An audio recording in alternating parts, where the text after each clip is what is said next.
Infinity Broadcasting, WXRK, New York. Shady Grove Mental Asylum is a full-service inpatient facility that helps even the most feeble-minded.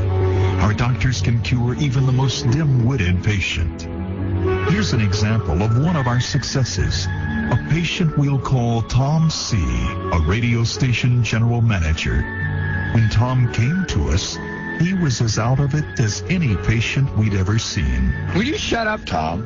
No need to be belligerent. Just answer the questions. Tom, your laughter is inappropriate. Patience and understanding. Will you shut up? Why are you so angry, Tom? You're the one who started it, not me. Tom, do you know where you are? And I told you honestly that I'm not sure. Okay, good. What did she say? Who? No one said anything. You're paranoid. White fang, black tooth. Tom, let's start again. Oi. Oi. Don't mimic me. Oi. Don't say oi. Oi. Our doctors use tender, loving care with these loons. Please, Tom. Yesterday you told me that aliens had performed medical research on you. Would you like to tell me about it? The research was already being done, and basically the transition was already kind of committed to. Tom, will you tell me what you mean by transition? No, it depends on where the game is. What looked pathetic at first was miraculously cured by the team of doctors at Shady Grove. Tom, when did you come to Shady Grove? I love your sweater. As you can see, the patient is not clear, but at least he is pleasant. Tom, tell the people when you came to us. I came here in January of 1985. Success. Tom, I need you to admit to your problems. I mean, you were a big dope before you came to Shady Grove. True? Okay, I'm willing to admit it right here. Confronting reality. And when you came to us, all you did was color in your scrapbook. True? It was me coloring and me crying. Now, would you care to show us your scrapbook? The copy at home, but I don't have a scrapbook. The patient is communicating and answering questions about his scrapbook. A modern medical miracle. A few shocks later, this patient found a job at a radio station. So, Tom, you're done with all the alien stuff and the rest of your stupidity? You know, swear to God. Before Shady Grove. Will you shut up? After Shady Grove. I love your sweater. What was antagonistic is now subdued. You're so sweet. Shady Grove. Before it's too late. I know I don't need this guy lecturing me on radio.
Jolie Fisher. Do you know me? If not, my father is Eddie Fisher. No help? Okay, well, my mom is Connie Stevens. Still nothing? Oh, my sister's Carrie Fisher? No, okay. Well, I guess I'm just a Howard Stern fan like you. See you later. I'm going to go turn my radio on now. The Howard Stern Show. Right. I didn't worry about it. So now I'm like, okay, People told you where to show up. I got to see my 6-year-old tonight, but I want to see the other 2 for dinner. And then I want to wait. And then I want to come back to the city. And then I want to go back. And then I got to get a car, but I got to arrange for a car to go. Your head is going to explode. It's a new world, baby.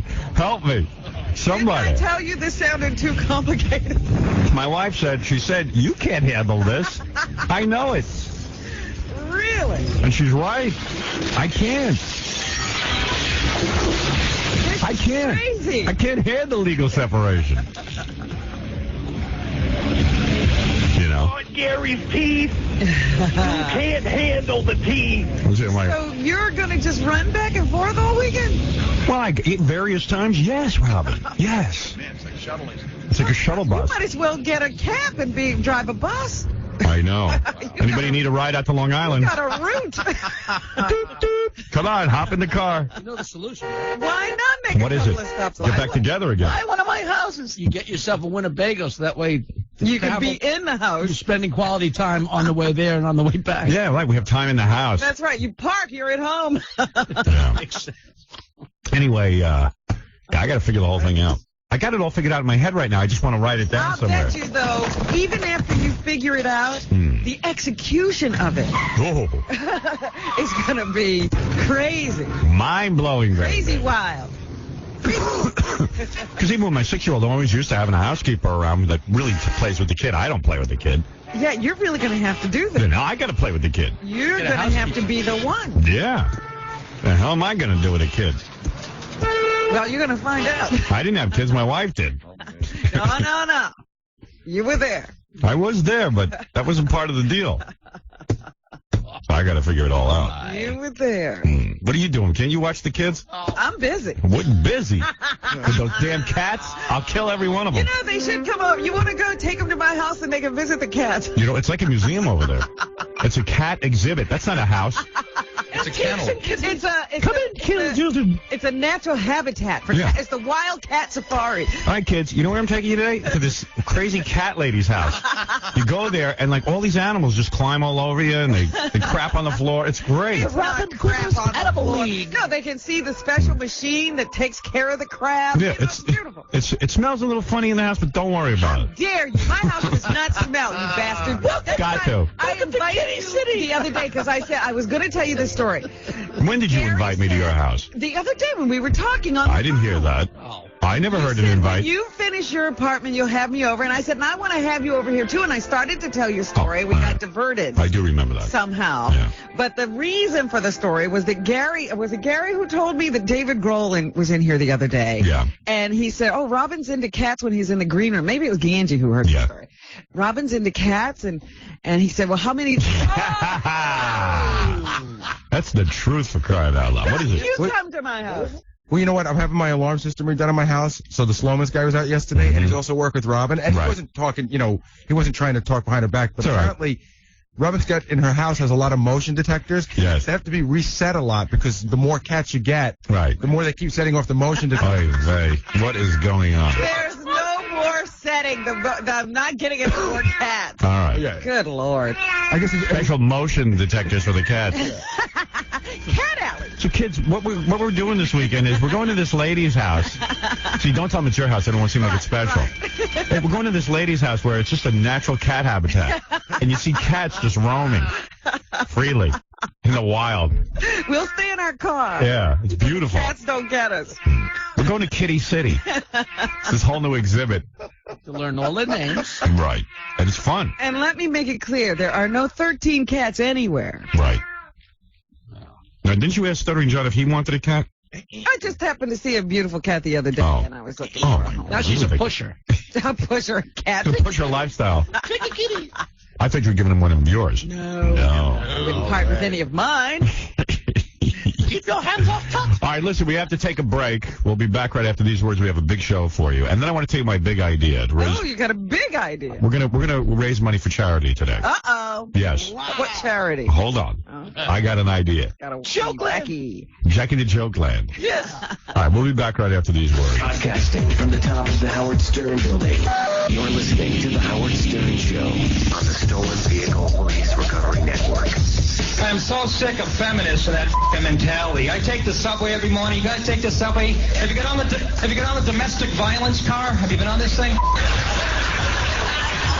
What is that, to make me feel like it as a man as I go to work? And I was like, it's got a picture of 50 women with black eyes and it says every 12 seconds a boyfriend or man beats the out of his wife or girlfriend.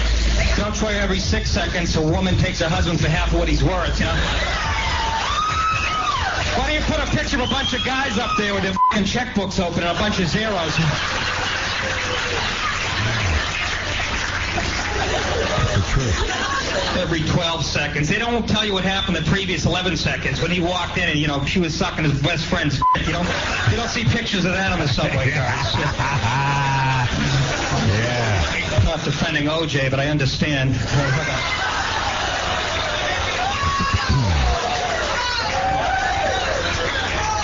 OJ's innocent. All right, there's one f***ing nitwit. Okay, great. Yeah. There's Nick DiPaolo. Very funny comic. Very good. So last night, man, I'm laying in bed. I'm tired. I'm going to sleep, right? I put on the TV, put on Fox. Chuck Woolery's new show kicks total ass. Does it? Oh, my God. It's great. Woolery got a good one? Fox put on a Regis ripoff show, you know? Regis has that $1 million question, which I liked. Well, it's Who Wants to Make $1 Million? Yeah, forget that. Yeah. All right. They get Chuck Woolery, who I think is Satan.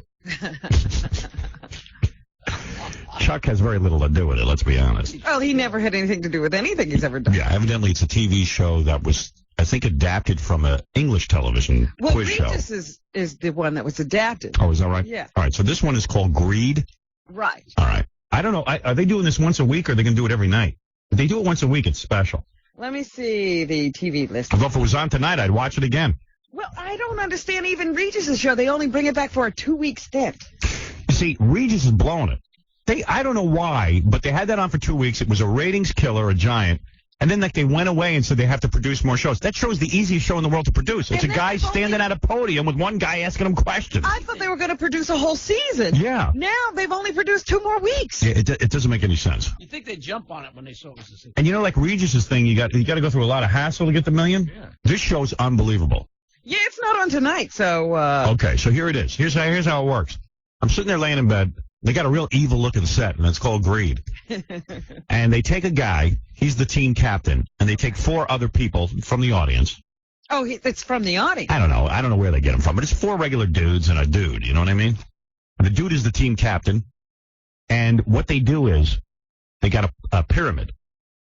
50,000 is your first question. If you answer the first question right, you get 50 grand. Then it goes up like 25,000 until you get to 100,000. Then it doubles to 200,000. Then it goes to 500,000. Then $1 million, and then 2,100,000. Wow, that's a nice increment. And they don't wait like 7 months to give it away. You can get it that night. Okay. All right. So they ask you some questions, and the team captain he goes second. But the first person on your team gets asked the question. They give their answer, and then the team captain can agree and concur. And if that's it, then they split the $50,000 4 ways. But then, all of a sudden, Chuck Woolery will say to someone, I'll give you $10,000 right now if you challenge one of your teammates, and you can bump off one of your teammates. Oh, my, and knock him out of the game. That's right. what I tuned in. Yeah, and if you lose, you get the 10 grand and you walk away. But if you win, if the other guy wins, he gets double the amount, so he's playing for $80,000. There's all kind of money going down. Wow. There's all kind of money. Turn on your own friends. You can turn on your own people, and they always do. It's It's great. out in a heartbeat, right? The guy Right. standing there. Yeah. Doesn't get the right answer. Goodbye. Yeah, It's like, but he got 10 grand, So that if guy. you figure somebody on your team is weak and can't answer the questions, just turn on them. And up to 100,000, they ask you. See, here's the flaw in the game. They ask you a lot of easy questions, so you get up to 100 grand. Yeah. They split that 4 ways. You're looking at 25 grand a piece or whatever it is. It's tempting. So, yeah, you want to get So rid last night they got up to 200,000 for 4 people because they got rid of one guy. It's usually 5 guys. They got rid of one guy, so one guy was playing for 80,000. The rest of them all got 40,000. It's a lot of money, so they stopped. I said, if they don't stop, they're idiots. I don't know how they're going to get anyone to go to $2 million. Because once you're up to 80 grand a piece, why would you lose that money? you're risking 80 grand or 40 grand. That's a lot of money. You know? It was weird, but it's a good game because they asked. They lose all the money if they answer a question wrong?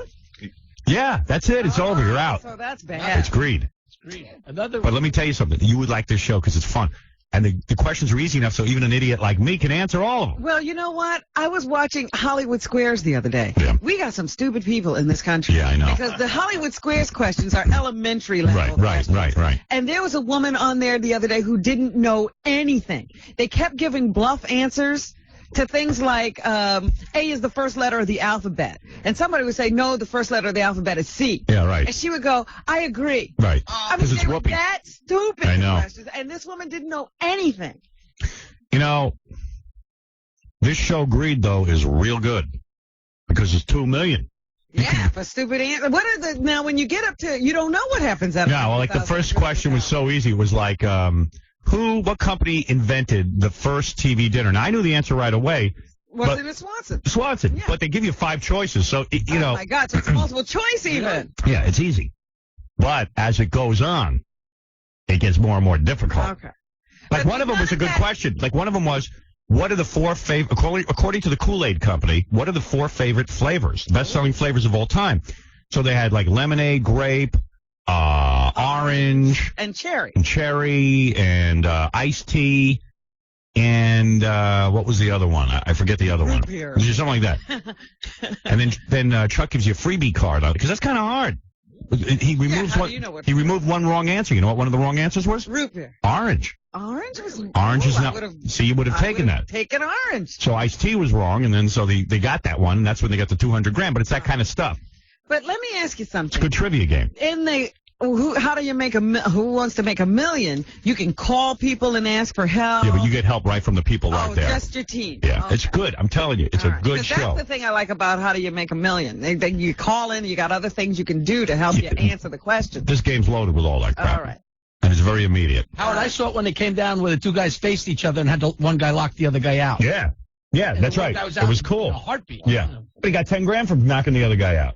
Another victim of greed. Give you money for getting rid of your teammates. Yeah, it's all kind of money going on. It's a good game, I'm telling you. You turn on each other and start fighting. You got to watch this. It's almost like Jackie at negotiation time. I don't care what Robin gets. That's right. He's trying to cut us out. Greed, that's me. I'll lock you out. I still deserve more than Fred. It's just that Fred had more than me when we started. You know, I don't care what Fred gets. I'm leaving if I don't get more than Fred. Yeah. And I gotta be hit. I don't know what Fred gets, and I'm not saying I don't like the guy, but I don't care about him. I gotta get more than Fred. I gotta get plugs, and I gotta get hit right or stand. Right. I don't care that Fred's been here longer than me. I have no respect for anybody. I hate everyone on the show. And I would get more than Howard if I could figure it out. And I'm gonna figure it out. Come again. I deserve it. For $10,000, I'll give it to Howard. Yeah. You just running tape and Tom's Tom's office. How about my phone? I try to deal with Tom. I can't. Well, that's true. Right. Yeah, I was reading in the newspaper that George W. Bush, the dude running for president, some reporter was like on his ass, almost like Stuttering John, and saying, hey, man, what do you know about foreign policy? He goes, yeah, I know enough. Because his thing is that he's probably a real dumb guy because, he was into partying and crap. Right, what did he know while he was, partying and drinking until he was 40? Yeah. Did he read a paper? No. So, some dude says to him, hey, like, who's the president of, Czechoslovakia or something? And he's like, I don't know. And Melrose has tape of it. Yeah, they say he couldn't name 4 world leaders. Yeah, no one can, really. It's hard, but come on, he should be able to. I can't. Try, come on. Name 4 world leaders? Yeah. All right, let me think. No, let me think. I don't think I could. I'm being honest. All right, President Clinton. Easy one. I knew Prime Minister Thatcher. I don't know the new guy. Who's the new Prime Minister? Tony Blair. See, I don't know that. Jesus. Did you know that? No. And then I'm thinking, who else in China? There's some big fat guy. But he's a real prick because he won't let anybody be at that Tiananmen Square. But I don't know his name. Well, forget him. Go to the next one. Russia is I remember Gorbachev, and I know he's a fat guy with white hair, and he drinks. Yeah. But off the top of my head, I can't think of his name. What's his name, Robin? Help me out. I can't think of his name right now. Yeltsin, Boris Yeltsin. But you can think of a few others, can't you? Who's running Israel right now? Menachem. Menachem is gone. Oh, see, I don't know the new guy. I really don't. Ehud Barak. Yeah, see, I don't know that. And then the Palestinian Liberation. Arafat. Arafat is not changing. You see, but I need your help. Come on, you know these people. Arafat, I know. Who runs Canada? Isn't that Jacques Chirac? See, you know. I know Mandela's running something. No, he's out now. See, that's what I'm saying. All the guys I know are gone. Is he retired? He's gone. So, you know, it's hard, but like the reporter said to George W. Bush, but I'm not running for president. I don't have to know this stuff. Hey, Howard, is there something weird going on between Clinton and Gore? Yes. Because they interviewed Clinton about this, and Clinton sort of defended Bush. He said, hey, you know what? If he becomes president, I'm sure he'll learn the names. Yeah, well, I don't know. I mean, he could have helped Gore out a little. Well, they've been having problems because Gore has been separating himself from Clinton. Yeah, he's been going around saying... Scandal to rub off on him. Gore goes around saying, Clinton's my friend, but you know what? I was embarrassed by everything he did in the White House. I was really disappointed. He's got to say that. And he doesn't want the president campaigning for him. I mean, how bad off could it be? Right. Melrose, you got tape of George W. Bush? I got tape of George W. Bush. It's unbelievable. I tell you, you're becoming a real asset to the show. I'm very proud of you. Well, now that you stay home off the street. Right. Now that you're taping, you're doing good. Howard, I'm gonna name you official taper if you keep this up. Well, thank you, but you know that's okay. But I got to tell you, Howard, last night. Turning down his title, Melrose. Really? Doesn't want to be show's official taper. I'll take it. All right. Oh, see. Thank you. Very important job. I want to thank you, Howard. I think it's too much pressure for him if I name him he'll official mess taper. up now. Yeah, forget it. You're not. Well, when there's no pressure on You're not official taper. All right, thanks. Go ahead. It was great while it lasted. All right, what can we do for you? Can I just say this before Yeah. I play the tape of George Bush? Last night I ran into Alex Trebek. Yeah. Jeopardy. He was on Larry King. And he said to me that, I have it on tape, but I'll mail it in to you, that Robin was great on Jeopardy and he wants you to be on. Never going to happen. I know that I can't win on Jeopardy. I'm stupid. I didn't play it for John. I didn't even tell John about it. All right, do me a favor. Would you please just play George W. Bush? Okay, also. All right. All right. Red, this is unbelievable, Howard.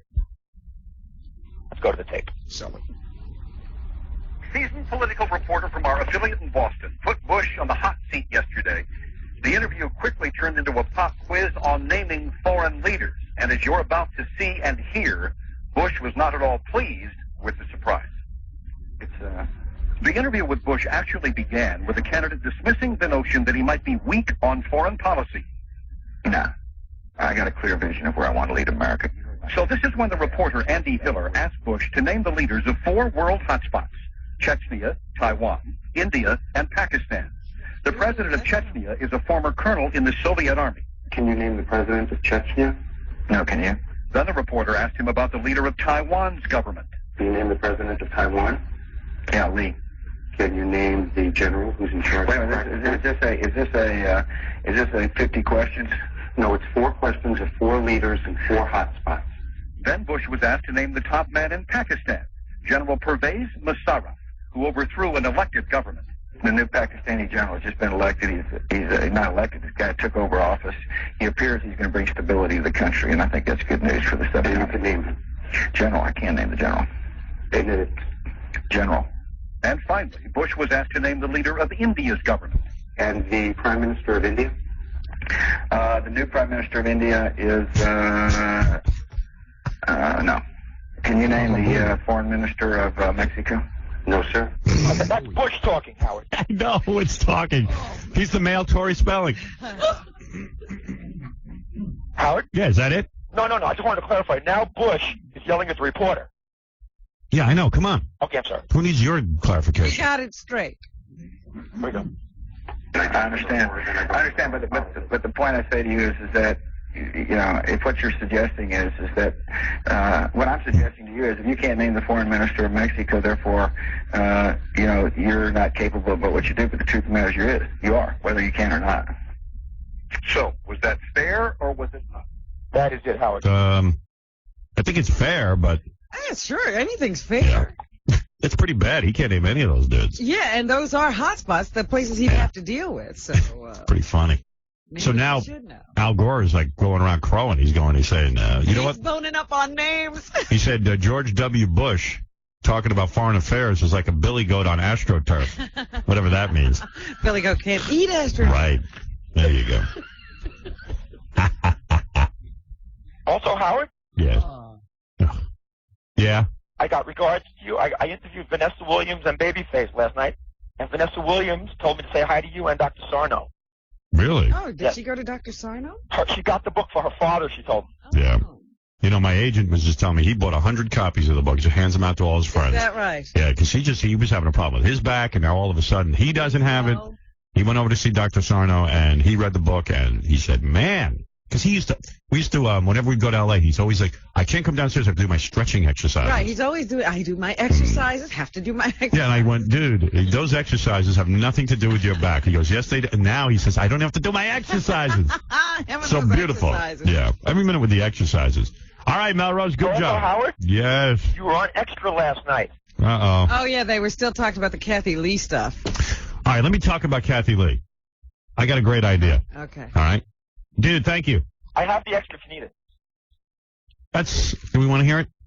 Is it good, Melrose? It's very brief. All right, quickly, go ahead. Oh, he was suckers me in. It's very brief. Play it. Okay. It'll take you 5 seconds to find it. Oh. All right. No, here it is. Because I heard him also promoting it on Channel 9 News last night. Yeah. It's very brief. All right. You talk for 30 seconds, Howard? Well, No, all right, goodbye. I got to go. No, I got it, Howard. It's right here. Well, then play it. It's right at the end of Extra. Oh, jeez. We don't need to know where it is. He's vamping. No, I'm not vamping. All right, goodbye. All right, Howard. I can't waste people's time. This is a very important show. Yeah, because it'll be a nothing report after all this buildup. Right. So, here's my idea. Okay. All right.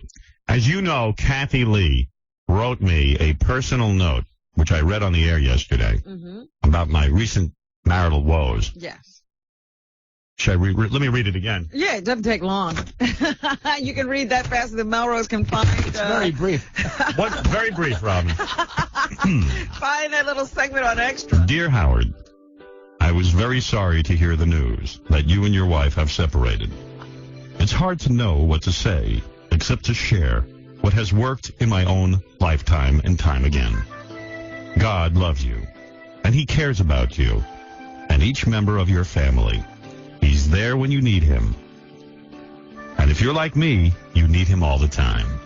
Take care, and I hope everything works out for the best. Kathy Lee. And it's on Kathy Lee Gifford stationery with Gifford crossed out. Yes. Because she wants to date me. Yes. Don't think of my married name. Think of me as Kathy Lee. Kathy Lee Stern.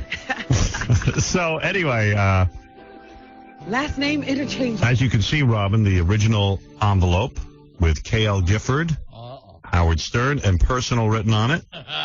Now, what would you think these items are worth? Now, what I am willing to do, and I am not keeping the money for myself, I am going to give the money to the Make-A-Wish Foundation for Children. Oh. See? I'm going to do something nice. You're selling that? I'm going to sell my letter from Kathy Lee Gifford. I don't think you should sell it. Why not? Not now. What do you think a thing like this is worth? It's a hot item. It's a hot item, but I think it'll be hotter later. Let me do an auction. You want to? Let me see what kind of money I can get for This it. is your children's future. You think? Yeah, my kids will call up. Don't sell it.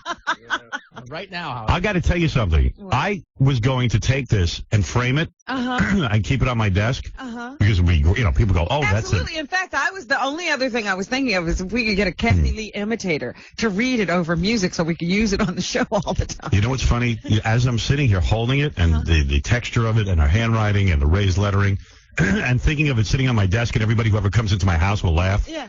When I think about that, excuse me for 1 minute. Still remnants of my cold. Sorry, Robin. When I think about that, I really don't want to give it up. I know. Why would you sell it? It's so much. But could you imagine the amount of money this would raise? Yeah, I understand that, and I'm sorry you said it before we discussed it, because now the Make-A-Wish Foundation is either leaping or, they're in mid-leap wondering now, is it going to be sold? Aren't you curious to see what kind of money? But, it's such a valuable thing to you. I know. Yeah. All right, I'm not selling it. See, now you convinced me. I would go the frame way. You know, I would really take care of it. What is it, Paul? Hello. Yeah. Yeah. I'll give you $50 for that letter. Get out of here. $50. He's not letting it go for that. 50. I'm thinking this 75. thing could fetch 75 grand, let alone. I say 100. I say 100,000. Yeah. I'll tell you I'm something. starting to bid. This is a personalized letter from Kathy Lee Gifford to Howard Stern. People have never had words with each other ever. We have. This is the. First of all, if I told you that there was a letter from Kathy Lee Gifford to Howard Stern. Well, the other day when you said it, that was the last name I would have ever dreamed. You know what? I don't think I'm going to auction it off. I want this. Yeah, you do. I think I want this. You do not want to give that away and have it in somebody else's possession. As I was about to give it away, I realized, what am I, crazy? Yeah, you don't want to do that. Devin, you're on the air. Hey, $500. 500. I wouldn't even part with it. $500. Wouldn't part with it. You're way out of your league. For starting out $500? You could start off anywhere you want. I ain't You going to go for obviously don't 500. want it. You just want to start. Minimum bid 10,000. Minimum bid 10,000. Minimum bid 10,000? Yeah, get out of here. You don't have 10,000. The person who has that kind of money is. I don't want to say. All right. Anyway, listen. No, keep it What? and frame it. You're absolutely right. You're going to have to rip it in half. Be quiet. All right. What's he laughing at? He's a nut. That wasn't funny. He loves my misery. Big Black, you're on the air. Yo, what's up? Just trying to give Melrose the title of official taper, but I got something good for you. What? Inside Edition did a minute-and-a-half piece on you. Who? Inside Edition. They did a minute-and-a-half piece on you reading the letter and had some fans trashing you. Let me hear that. Kathy Lee fans? Yeah. Let me hear it. When Kathy Lee sent Howard Stern a letter saying she was sorry his marriage was breaking up, she may have meant it as an olive branch. Too bad. Stern hit her right over the head with it. I told you that originally. The fact that a letter was sent is unbelievable. They are mortal enemies. Howard repeatedly lets Kathy Lee have it on his radio show. Whether it's the controversy over sweatshops, her marriage woes with Frank Gifford, or her children, Howard doesn't let up. But a couple of weeks ago, he announced that he and his wife of 21 years, Allison, were going their separate ways. Kathy Lee's letter was delivered by her co-host, Regis Philbin, who lives in Stern's building. Stern read it on air. She is Kathy Lee, and even the letter is all about her. Dear Howard, I was very sorry to hear the news that you and your wife have separated. It's hard to know what to say except to share what has worked in my own lifetime and time again. God loves you, and he cares about you. It doesn't matter what Kathy Lee's intent was. Howard Stern made fun of the letter, and that was too much for Kathy Lee's devoted fans. She tried to do something nice, and he didn't have to do that to her. I think she probably thought he had a shred of decency, so she thought she would send it. Wrong. And he just did what he always does, and he really doesn't have that little shred of decency. It's a serious thing, and I think he should just leave it alone. No word from Kathy Lee on the note. When you pick a number... Yeah. That's funny. You got to send that to us. No problem. I got to play that a bunch of times. I like that. Let me ask you a question. Yeah. You are legally separated. How's that different than being married? Well, there's marriage. This is the way I understand it. And it's, there's marriage. Vague, it really is. No, it's not that vague, actually. Because my wife explained it to me. You're not married, Yeah. and you're married. Well, no, I'm not married, and I'm not divorced. You couldn't marry someone No, else. I couldn't marry someone right now. No, you're married. But you could cheat on her if you want now. No, right? there's no There's no cheating. You're not married.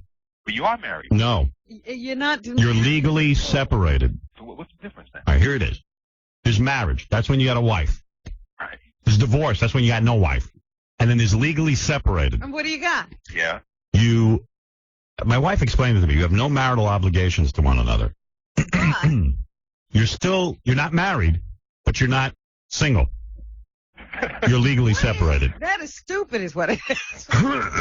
Well, it's kind of, it's a cooling off period where people can evaluate, I get it. See, you don't even understand. I don't. I just got it.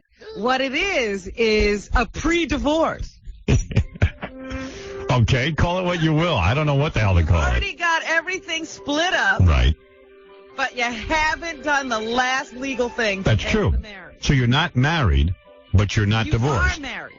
You No. are technically, legally married. No. Yes. Wrong. You are legally separated. If you can't get married, you're legally married. No. The only reason you can't get married is that you're already married.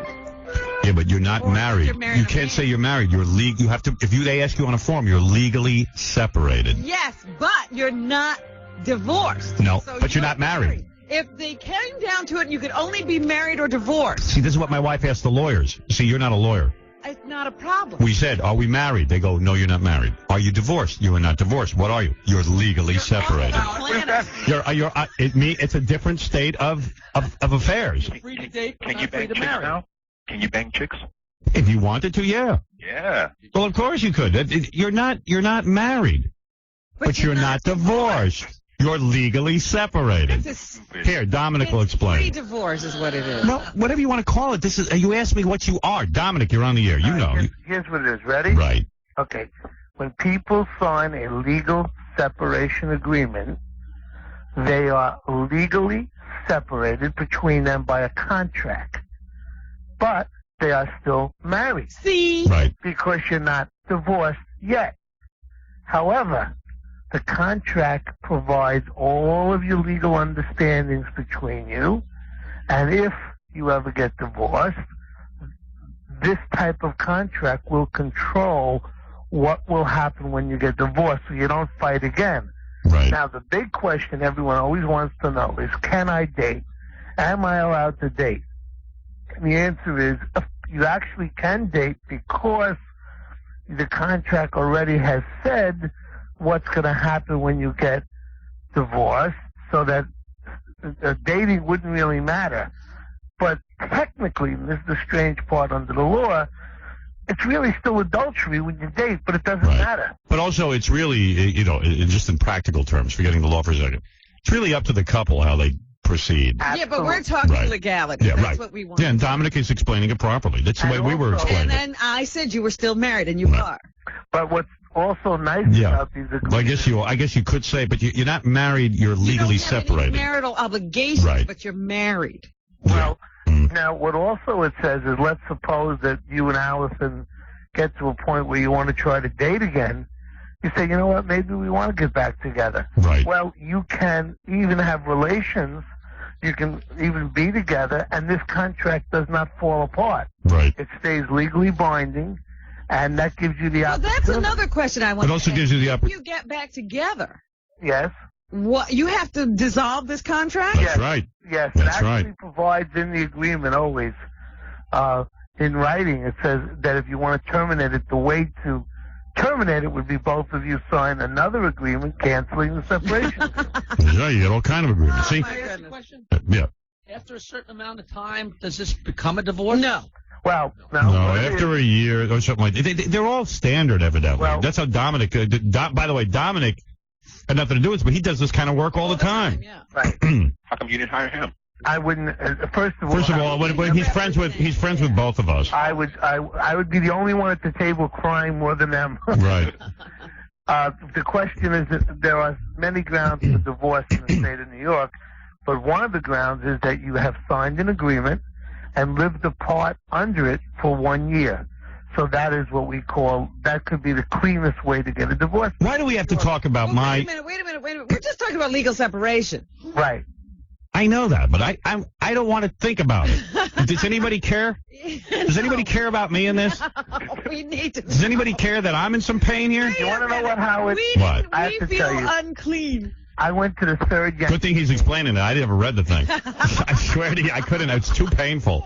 It's just too painful. So it doesn't automatically dissolve your marriage after a year. No, it does Not not. at all. No. People can live under this for a lifetime. Yeah, I know There people. are people who never divorce. They never divorce. In fact, I was talking to someone you know and I know. I don't want to say their name because it's just personal, but he was saying that his parents divorced. They thought they divorced years ago, but they've actually been legally separated their entire lives. Right. They never actually went through with a formal divorce. A lot of people, that is their insurance that they will never get married. Yeah. Because you see a lot of people who have been legally separated for a long time. If they do finally look at somebody and say, you know, I want to try this again, then they have to go back and divorce the wife they've been legally separated from. Isn't that what Al D'Amato went through? I mean, didn't he he was thinking of marrying Claudia Cohn and then he had to go ask his wife for a divorce?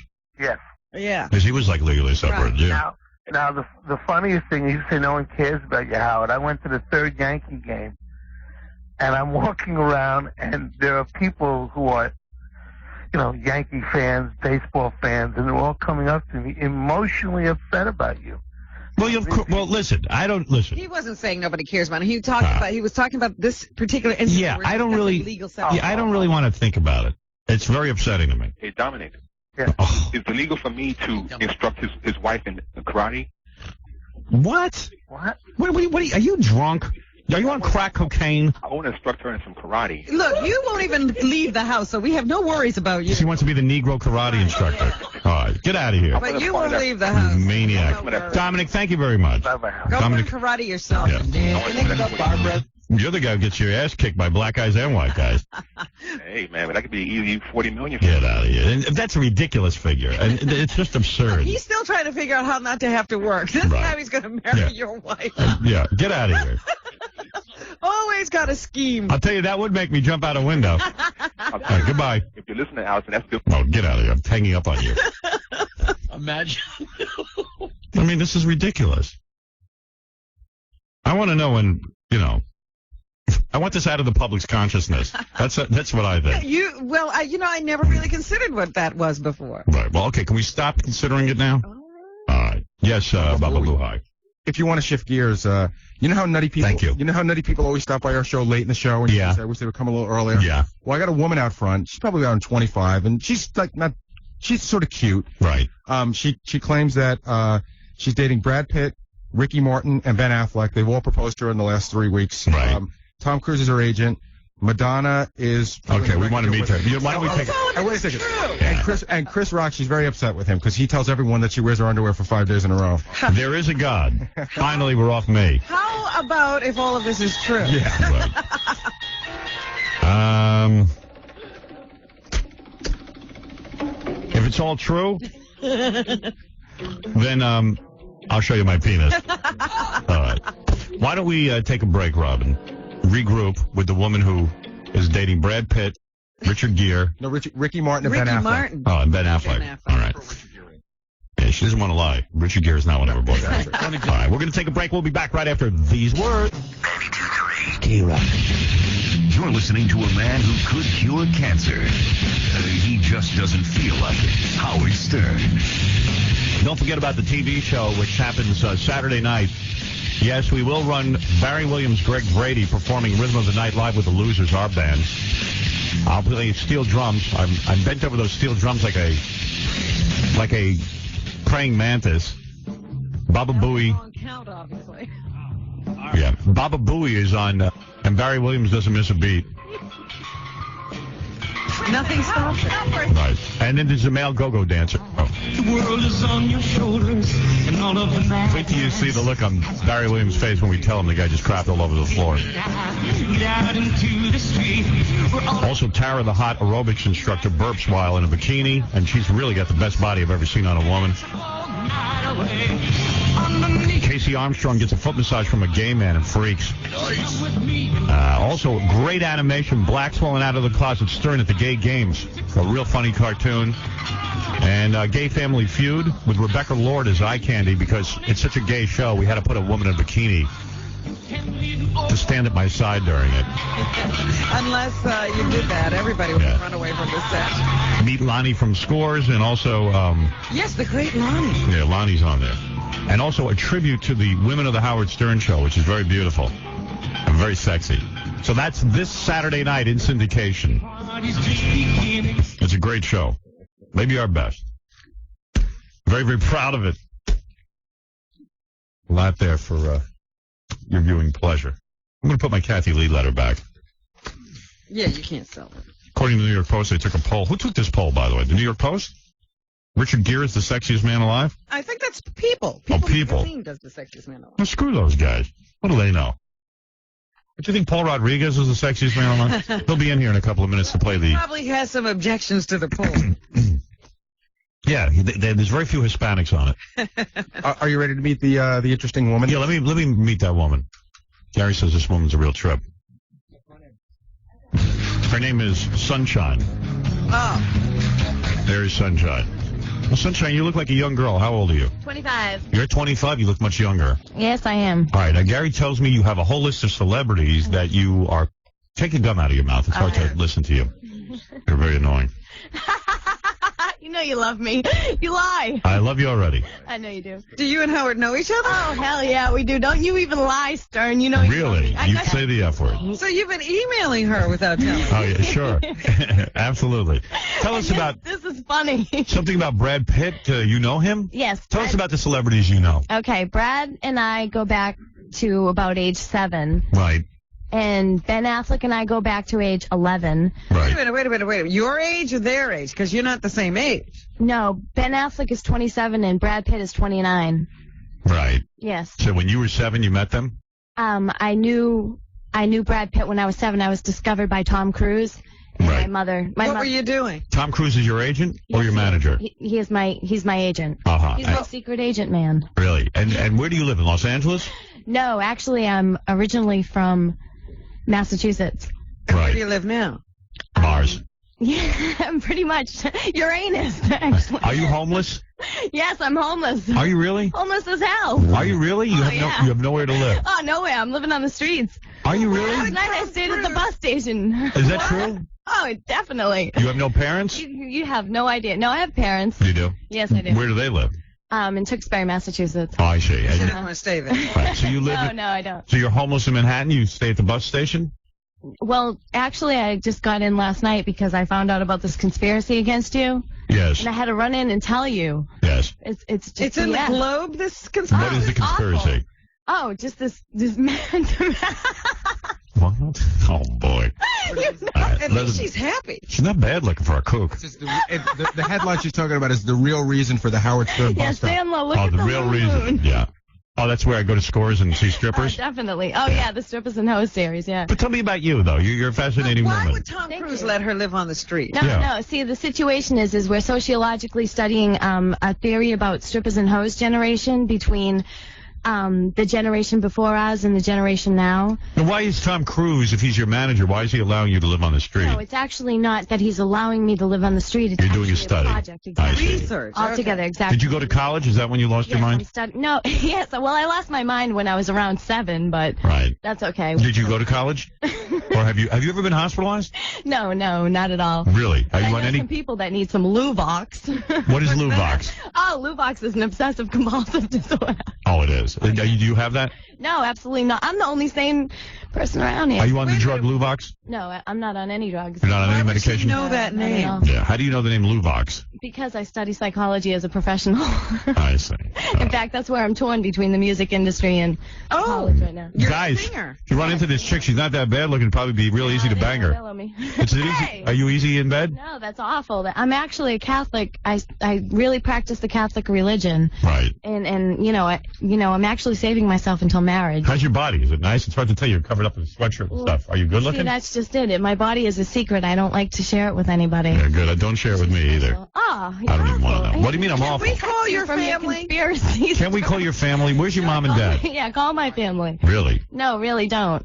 Cinderella. Seriously. Is your family? Brad Pitt named his dog after me.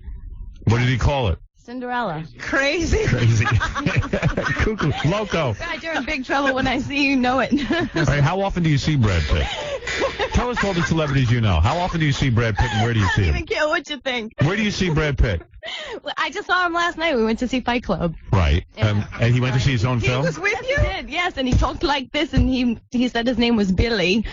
Do you know Jennifer Aniston as well? Oh, no, Jennifer who? Really? His girlfriend? Jennifer through? Are they over? Are they over? Is it?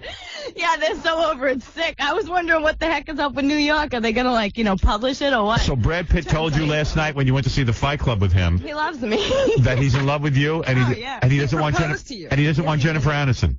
No, Jennifer called me up around September 27th, and she said that Brad was Lex Luthor. What is that about? Oh, well, she was through with him. You know what that's about. I know you do. Yes. Yes. So you're on the inside with her, and you won't tell us. That's right. Jennifer does not like me. She is not my friend. So, what about Ben Affleck? How could you be dating? I love Ben. Ben taught me how to play basketball. now, how did you meet Ben Affleck? Ben and I have met each other over an internet. Well, actually, you know those telephone lines that you have? Yes. Yeah, we met each other through that, and then he was just Chat line. Yeah, his mom said no. No. Party line. That's what she's talking Party about. line, right? Yeah. Party line. Please, I understand this woman, Robin. Let me handle God, this. you're scary. All right. And you met Ben Affleck over the party line, and now do you date him as well? Yes. You do? And I've been dating, right? How long have you been seeing him? Actually, since probably about 7 months. So you broke him up with Gwyneth Paltrow? I'm not really sure, but I don't want to make no comment. No comment. Smart move. No, You're bright. Can I ask her a question? No, I heard so many strange stories about Ricky Martin. But you're dating him? Rico Suave. What's up, Rico? I know you're out there right now. Love you much. Now, you are you're friends with him as well? Yes, Ricky Martin, but I've never met him a day in my life. What do you mean? Oh, him you don't know. But he proposed to you, you said. Yes, he proposed to me. How did he do I that? met him personally. How did over he? the internet. Over the internet. Yes. See, this internet is really helping. Oh, we love the internet. All right, let's see. There's phone calls for you. Your fans are out there. No way. Yeah, this is for Sunshine. Peter, go ahead. You're on the air with Sunshine. Yeah, is Paul Rodriguez running late? Is that why you got her in there? Get her out of there. And Paul Rodriguez is coming in just a second. Get him in there now, because she's annoying. He might want to talk to her, actually. All right, thank you. And ask Teddy Sheringham. All right, whoever that is. Eddie, go ahead. Hey, Howard, this girl is sick, man. Was she drop kicked when she was born? Were you drop kicked when you were born? Did Actually, I want to make no comment on that statement. Did you get dropped on your head when you were born? Well, no comment. All right. Oh, man, she's worse than Sybil. God bless you, Howard. All right, take care. Hey, Sunshine, what's going on with you and Chris Rock? Oh, Chris, you're a dead man when I see you. Why? What is the rivalry there? He calls up Catherine's house. Yeah. You know, the Catholic school that I'm staying at. Who's Catherine? It's the saint. She's a wonderful woman. St. Catherine's house is a house she stays Oh, I see. You stay in a house. Mm-hmm. Oh, okay. That's a good idea. That's a good place for you. Called up the house, and what did he do? So Chris Rock is a friend of yours? Well, he's my rival at this moment. Why? What did he do to you? Well, he told me that I wear the same underwear 5 days in a row. Right. Yes, and he told me, it's awful. I can't even go there. Right. What is it, Casey? Paul Rodriguez is outside. He was wondering if he can come in and meet you. Yeah, sure, absolutely. Paul Rodriguez, who is a very famous comedian. One of the. Paul? Oh no, I'm better than him. Do you know him? You're funny? Oh yes, I'm absolutely. You are funnier than Paul Rodriguez? Now she's happy to meet you. Trust me, Paul, we did that already. Yeah, she's already been fresh. Paul, sit down over there. Howard, why do you Wait a second, I can't hear you. He's already starting. You've driven him crazy. You like her, I think. I think you're attracted to the loons, aren't you? Not on Luvox, are you? Bus. You were with her at the bus stop? Yeah. You're homeless too, aren't you? I am homeless. Come to think of it, so am All I. the comedians are homeless. Yeah, that's right. You know, Howard, you don't have to go down this road. Seriously. She's not that bad looking, is she, though, Paul? I'm beautiful. I'll bet you she's the hottest chick at the bus station. I'll bet you she's the hottest chick at St. Catherine's house. Tell us about your relationship with Chris Rock before I throw you out of here. Go ahead. Oh no. Yeah, Let me what- tell you something about him. Yeah. Is he your boyfriend, too? No, November 11th is Chris Rock at MTV. Yes. It's President's Day. My long-term goal was to eventually become the first female president of the United States of America. It's the truth. Did you give that up? Well, yeah, since, Maverick and all my artist friends here. Tell me about Chris Rock. Don't What is stop harassing me. Why are you mad at Chris Rock? Because he calls Catherine's house and says I wear the same underwear 5 days. So obviously he's a friend of yours and he's just kidding around, all right? Awful. Oh, yeah, he's funny. He's Right, he makes jokes at your expense. It's kind of like... Well, yeah, that's not right. I got one more question. All right, one last question. She said he was a rival of hers now. Like, she's the funniest person. Are you going into the field of stand-up comedy? Oh, I'm the best. I'm the best there is. I'm lined up. She is the funniest black woman in America. She is funny. Would you like me to give you some insight on the movies upcoming in 2000, 2001? Yes, quickly, because Paul Rodriguez has important things to talk about. I'm riveted. All right, go ahead. You're not on Luvox, are you? All right, go ahead. You are, though. Near your box. Honey, quickly, what about the movies? There's Rebecca coming up with Tom Cruise and Nicole Kidman and myself. Right. And You in all the movies coming out in 2000. I think Paul Rodriguez is in there, too. Yeah, I am Rebecca. starring me. Yes. All right. So the point is that you let's be honest here for a second and make commentary. Tell us some of her humor. Hey. No, you don't. I think you've heard it all. And Howard, the list thing you need to know about her is that her and Madonna are currently working on a record together. Is that true? Yes. When will that be coming out? Seriously. Probably. Seriously? When will that be coming out? Fall of 2000. Has she met Madonna's sister? You have a lot in common with her. Oh, Madonna's wonderful. Right. So you are going to be on tour, I imagine, with Madonna? And people will be able to see you?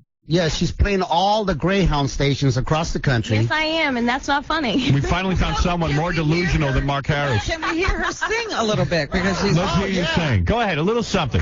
Oh, yeah. Come on, honey. Do you have any music? You don't need music when you're as talented as you are. Sing right now. You No, can I'm just... talented, Stern. You're making fun of me. No, seriously. Let me hear a little. Anything you want. I don't want to sing. Yeah, I don't blame you. Yeah. Keep the mystery. Yeah, right.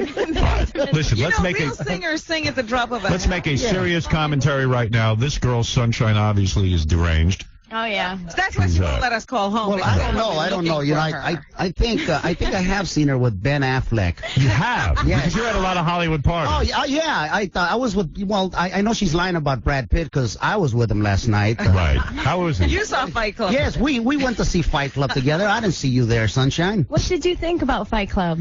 I hated it. Why? Because it's boring. There's a lot of talking. There was nothing funny. I thought there was a karate movie. What joke? Honey, you should relate to that movie because I think you got the same thing going on in your I head. think it happened to you. Yeah, it's about a person who goes insane. And you know what? That's you. Listen, you are obviously mentally deranged. Oh, most definitely. And I don't say that But as you a know, the joke. scary thing is that you look so damn normal. That's right. She That is the does. frightening thing. You know what? When I first walked in there and I saw you, I thought you were like an intern or you were working here. Or somebody's kid who works here. Kid. I thought, Right. you know, and then like within 2 seconds of you talking, I lost total respect. Right. Paul. I said to myself, this is scary. In fact, you lost total respect for yourself. You said, how come I can't tell who is crazy? I know, because I was just about to hit on her, see? I realized that this could be my stalker. Let me tell you something. You brought up a great point about mental illness, Paul.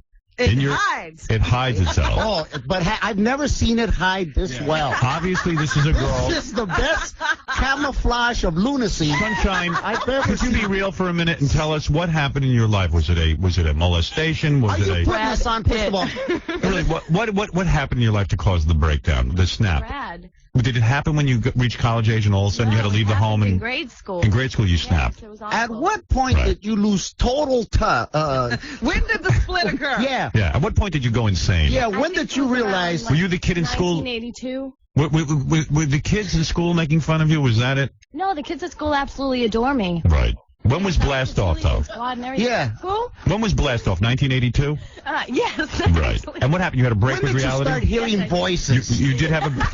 When did you start hearing Wow. voices? You hit into something there. You know the Honestly, when did you start breaking? You had a nervous breakdown? 1982. How old were you in 1982? I was 7. Seven, she had a nervous And breakdown. did the doctor say to you why you had a nervous breakdown? Is it something genetic? Are your parents mentally ill? His name was Brad Pitt. He was supercalifragilisticexpialidocious. Well, we're not going to get any insight here. When did Nelly hit the belly? Yeah. I mean, when did When what? did your doll start to talk to you? Seriously. Did the cow jump over the moon? Chucky. Yeah, what did you hallucinate at all? Do you ever? Yes, I hallucinate every day. What do you see when you hallucinate? Ghosts. You do. Oh, the ghost with the motion. But you know the problem is that you're saving yourself. Are you really a virgin? You really aren't on any. That's not even right. Don't make fun of my religion because No, it's not about religion. I'm just wondering if you're. Yeah. Yes, I am. You are a virgin. And she I don't doesn't believe take that. drugs? Well, I really am not here to impress you, Stern. I came here to protect you about your conspiracy. Honey, I tell you what. Maybe you should play the Mike Walker game with us. Okay. Because Paul Rodriguez is here to play. yes. Maybe she should play. I think she should play because She I'm really intrigued. should. By the way, Paul Rodriguez, I don't know about you where you're appearing, but Paul Rodriguez will appear tonight and tomorrow night at Caroline's Comedy Club, which is a great place to catch him. He truly is one of the funniest guys No, around. not only that, but you know what? How would you like to be my opening act tonight? Oh, absolutely. Really? Would you really let her go on? I'll let her go on before because I figured by the time you're through with this audience, They'll be begging for you. Yeah. Why don't you sit on Paul's lap during the game? No, don't do that. That'll be dangerous. All right. Well, So, you know, it's we'll get back to the virginity thing. No, let's not. Let's go into it right now. Seriously. Someone who is so out of touch, you're probably not a virgin. right, and you just don't know it. Right. Yeah, only one of her personalities is a virgin. Paul, you're a psychologist. Don't you think that at some point in her life she was abused or sexually molested? Oh, no. This doesn't have to come from abuse or sexual No, it just happens. This could just be like maybe both your parents are related or something, you know? Yeah. You're about as mental as it gets. When she was like 7, she broke her parents' medicine chest and right. weird stuff. Oh, yes. But you really believe you know Brad Pitt, right? Oh, absolutely. Okay. No, I don't like to admit really that. believe and it. you know, Howard Stern, that I did not want to come into New York City admitting that I know Brad you Pitt. have been That's the emailing this girl. Yeah, and do you really think that I email you as well? Actually, I can't be sure because Brad Pitt sometimes manipulates the internet system to play little personal. Oh. Isn't he brilliant? I never knew he was that brilliant. Brad Pitt is a genius. Yes. He can manipulate the internet. Him and Al Gore. You know, I think, you know, come to think of it, I think he's been emailing me too. What did he say? Did he say good and you? Yeah. What does Brad Pitt say to you? What does Brad Pitt say to you? Seriously, what are the things that he tells you? He says, I love you so much. Good and Does he you. really love you so much? Oh, he's good and you. Why will you not have sex with him? You were gonna say, don't you think it's weird that Brad Pitt Because has sex Tom with Cruise Jennifer said Aniston? no. He said that. So Tom, well, hold on, let me get this straight. Tom Cruise is your pimp. No, Tom Cruise is your pimp. Tom Cruise is your manager, really? Yes, he is. But he manages your sex life. He tells you not to have sex with Brad Pitt. Well, yes, I respect his professional opinion. You know, Robin, you could get him to manage your sex life too. I don't know you have time. Hopefully, Brad Pitt is going to call in on the show, and we will, and that would be great, so we can confirm whether or not you know him. Great. I don't think that he's available. He's with sick relatives in Missouri right now. All right, listen, let's play the game. Now, I'm going to have you play a game. Wait, Howard, I hate to do this, but he was here last night and he's already in Missouri this morning. Who? Brad was here last night? You went to Fight Club with him. Oh, he got me caught in lies. Brad, you got to stop lying like that. I can't keep up with all your lies, man. What's going on? Well, were you with, oh, man. This is getting scary. Were you with Brad Pitt last night or not? Yes, I was. You were. So he is here. Oh, yes, he's He here. is, okay. But he's hiding from Jennifer or something. I don't know, because he's... Is he not in love? He does not love Jennifer Aniston? He is just using her for sex, right? He's got to hide from her they because broke up, she's going to have sex seriously. with him and you're not, so he's got to hide from her. Mm-hmm. Oh, goodness. Doesn't he get jealous of that other guy you date, Ben Affleck? No, he's jealous of Ricky Martin, yes. He He's is. very jealous All of right, Ricky listen. Martin. Do you drink at all? I drink responsibly. I drink to forget. And I got plenty to forget. All right, listen. She's not on any drugs. This is not excellent. Okay, listen. We have a game to play. People know me. I know what's up. Paul Rodriguez is here, of course. We'll be at Caroline's tonight and tomorrow night. That's right. And I Sunshine. drink irresponsibly, you know, and somehow I think I'm more in touch with what's going on. I think you even like to drive and drink, I've heard. Is that true? I do. I drive, you know, I believe, well, actually, I drink until I can't forget, you know, until I remember. Some people, you know. Trust me, Howard, you'll be drinking soon. Oh, I know I will. Hey, let's talk to this guy, Mike Walker. He's a renowned reporter. He has a television show. He's a very successful guy, and he is the top guy in the industry. And Fred, should we skip the intro? Because I don't think this girl will make it this through girl it. was too good. No, I'm there. I'm And Let's get Mike Walker on the phone. Mike, I'm skipping your intro because I've got a loon in here. Not you, Paul. I'm talking about Sunshine. help me out here. That's the reason I do the show. I know, but No, that's not true. I'll give you 2 intros next week. How are you doing? I'm doing fine. Don't write it, You Mike. mentioned me as a role model. I haven't talked to you. Yes, you are a role model. Last week I heard you mention me as a role model for the perfect marriage. This guy's got the perfect marriage. I thought you had the perfect marriage. No. Mike Walker. Mike Walker does, because Mike, when is the last time you saw your wife? Literally, now this time I have to admit, it's been a long time. I was in the you know the place out here called the Pleasure Chest, Howard? Yes. Yes. Yes, I do. Yeah, I've heard of that. I go there. Thing. What? I never have understood this inflatable doll thing, but it's been 6 months. You've never been legally separated. I'm beginning to understand this now. You haven't seen your wife in 6 months? That is true. Wow. Well, because of the show, the TV show is a startup. We're doing the television show. It's every day. You know what a startup Has your wife heard of air travel? Dude, I think you're legally separated. After a certain point. Well, listen, Robin, my new book is just out. Yeah. By the way, I'd like to thank all your listeners. How to inflate a doll. Going on to Amazon. What is the name of that book, by the way? The book is called Malicious Intent, and I'd like to announce, just very quickly, if I may, Howard, a contest just for your listeners. Cindy Adams of the New York Post wrote a column. You might have seen it a week or 2 ago. I'm afraid to shut Mike up because then he'll write crap about That's me. right. I know. He was very nice to you this week. He was. He was very nice, Howard, admit it. Yes, you were. Come on. Anyway, she was guessing what characters in my book. Which Does your wife know you wrote a book? For real. Okay? Yeah. Now, she guessed that the lead character in my book, the female, was based on Tori Spelling. She's dead wrong, okay? Yes. She gave me an idea. I decided that I would pay $500 to the person who writes me the best letter saying which female character or characters my female characters based on. We which happen show to we have her saw. right here in the 500 studio. bucks. Mike gets more slack on this show than anyone else. I know. 'Cause I'm so afraid of him. He really does. All right, listen, Mike, let's play the game because we have Sunshine here. Sunshine, do you read Mike Walker? Understand the game? She has a copy of your magazine. No, listen, Honey, Sunshine I'm the can go queen further. player. What? What's up? Because I write Sunshine, about that have you been ever? Do you know? You obviously know Mike Walker, don't you? No. No, you don't. Oh, that's the only person she No doesn't. delusion there. Yeah, all right. All right, Mike, is Why would you not know me with all the things I write about Brad Pitt? In fact, I have a Brad Pitt item, young lady. Go ahead. That's All right. nice. All right, we're going to give you 4 stories now, Sunshine and Paul. All right. The 4 stories, 1 story is false. Pick out the false story. Okay. Sunshine, if you get the story right, maybe we'll have a nice prize for you. Alrighty It'll then. lock you up for a night in Creedmoor. That's right. We'll get you a psychiatrist. All expenses paid. All right, here we go. 1, 2, 3, 4. The great Mike Walker from the National Enquirer. Let's hit it. Here we go, baby. All right. Item number 1. Kathy Lee Gifford hates prickly, hairy, old man ears, so she insists that hubby Frank get his ears waxed regularly so they are bald as a baby's butt. All right.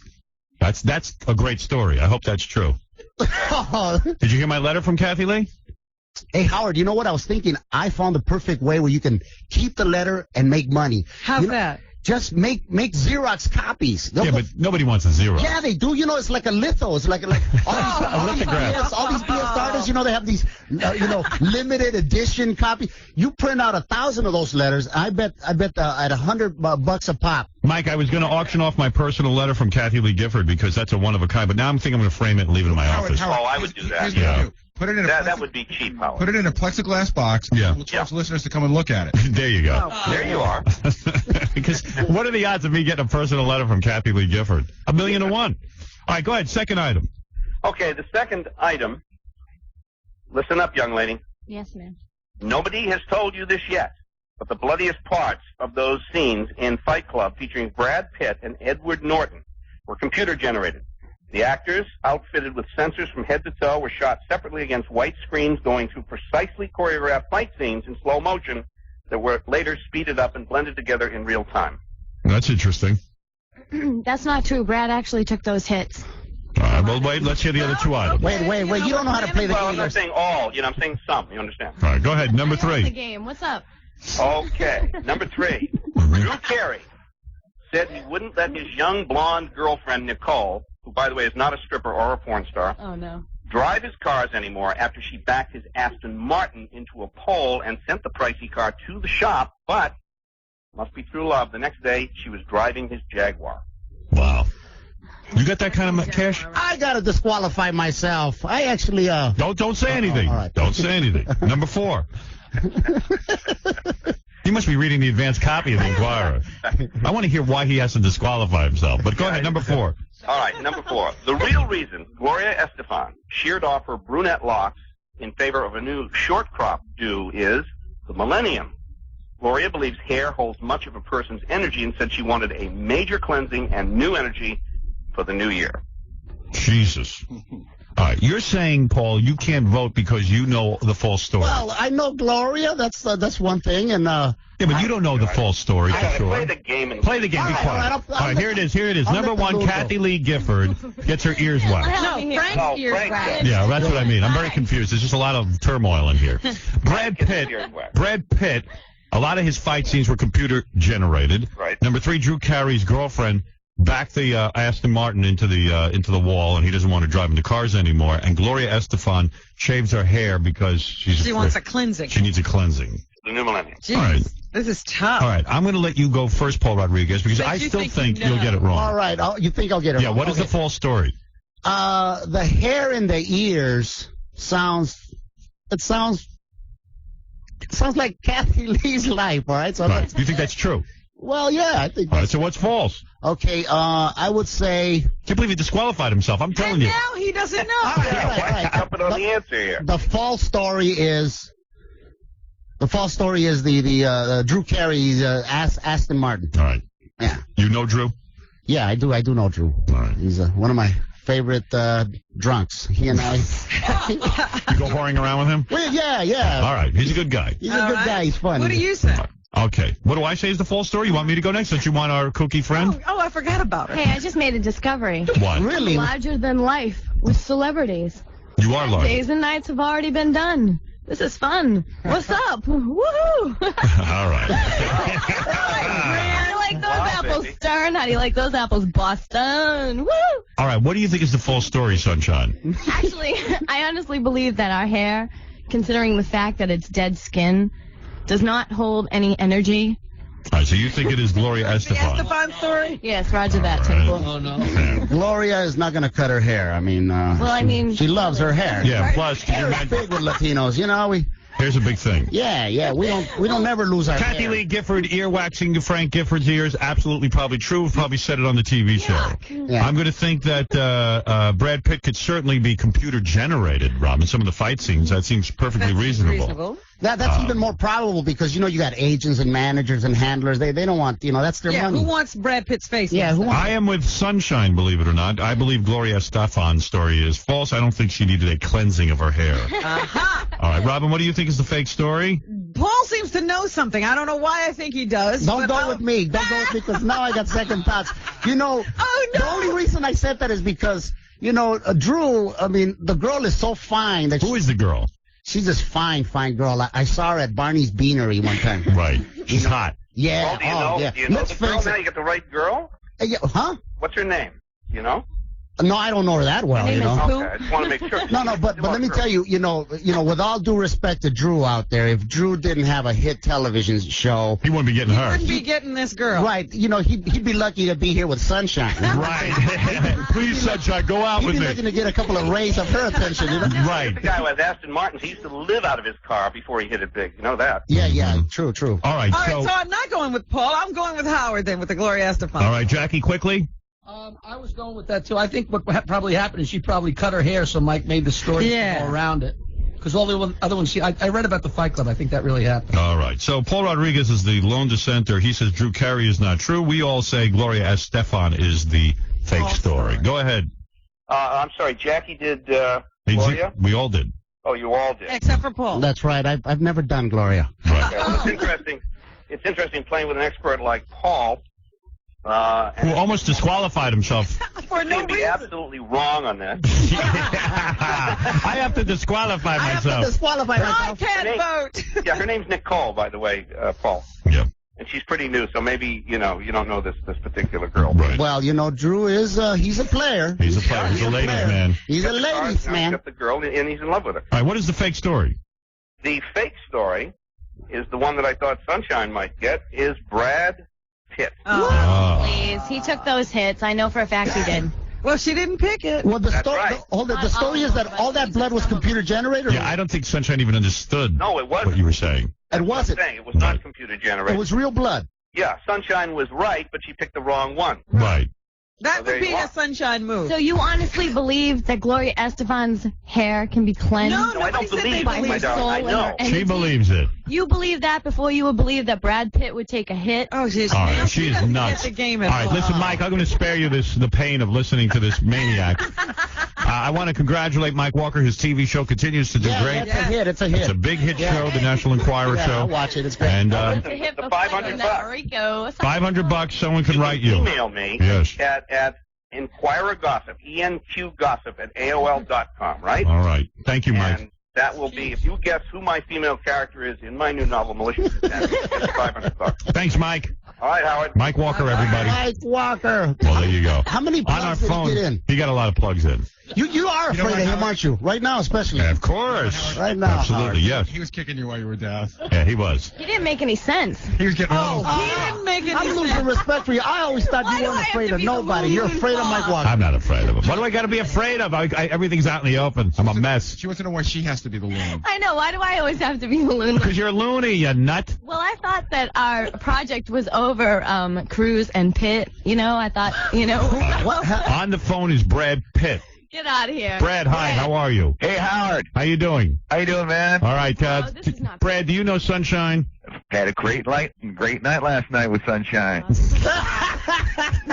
Pitt. It's Pitt. Pitt would say, "What's up? Good and you?" Good and you, babe. Ah, you lie. Oh, come on. Get out of here. What are you talking about? Good and you. All right, Fred, come back in here. That's armpit. That's not Brad Pitt. Pitt, see you later. All right, listen, Sunshine, I want to thank you for stopping in. He's good and you. Sunshine, seriously, you need to. There's probably a chemical imbalance of some kind. Good point, Paul. Lithium is excellent drug. I could probably recommend that for a few bipolar people. A little Prozac. Prozac's no good. It makes you have an eating disorder, and you could lose weight, and you could lose. Where will you go, Sunshine, today after this show? Well, I was going to hook up with this guy over here. Paul Rodriguez? She's for real. Are you for real there, Paul, or what? He'll do you. He's a player. Yeah. He'll do you. Yada yada who? Can E Television follow you? Why doesn't E Television follow you? Yada yada through, baby. Hey, Sunshine, can I ask you a question? You've never been hospitalized. You've never been on medication, but you seem to know about, like, all the drugs. Bipolar. You know a I'm lot. a psychology major. Yes, you know you reeled me in from college. It's just bogus. I'm trying to tell you something. I have a feeling that maybe Baba Booey and you have a thing going on. Baba Booey. Right there, Baba Booey. Oh, what's up, Baba Booey? I'm sorry, my bad. All right. Oh, my bad. All right. Thank you very much. Yeah. Sunshine. And seriously, Sunshine, there's help out there. No, there isn't. Not for this. What type of help? There's help. Just, they're going to lock her up in a straitjacket and put her with a bunch of crazy people. Bad battery. It's just a bad battery. Oh, whatever. Paul, is there such a thing as a brain transplant? Good news.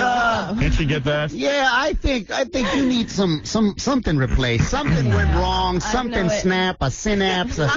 You got dropped on your head. Your parents are related. Something happened. Something happened. Thank you, Sunshine. Hey, I have a question before we get off right quick. We're never going to get rid of her. Hold on, y'all. Yeah. Wait 1 second. Can I just ask you something? Now, are you serious about hooking up with me, or are you afraid of the competition? Because I will. Will you let her open up for you at Caroline's? I don't want, after I leave this thing, I want to forget I ever met you. You're scary. You're frightening. Yeah, you're very. Explain to me how I'm frightened. If Paul was, honey, if Paul was to allow you to open up right now, pretend this is Caroline's, what would you say? You're out in front of the audience. Give me your best 2 minutes. What's up, everybody? Good and you? He's good and through, because I'm about to smoke him, and he's like all shaky of the competition. Well, he's not going to be on stage with you. You don't understand how stand-up works. See, there's a whole bunch of people sitting, smoking, getting drunk. Right. Go ahead. Now's your chance. And then, I'll introduce you. Ladies and gentlemen, making her big comedic debut. Please welcome Sunshine. What's up, everybody? Jeez, please.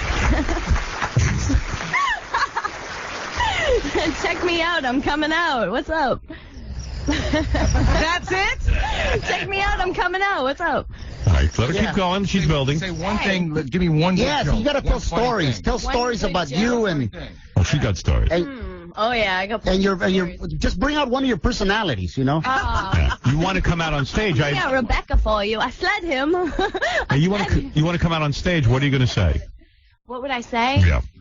Well, I would probably have to think about that because I'm kind of. And you can't go dressed like that. You'd have to show a little more. Why is no one giving her a chance to do her stand-up? Go ahead. All right. Let me hear it.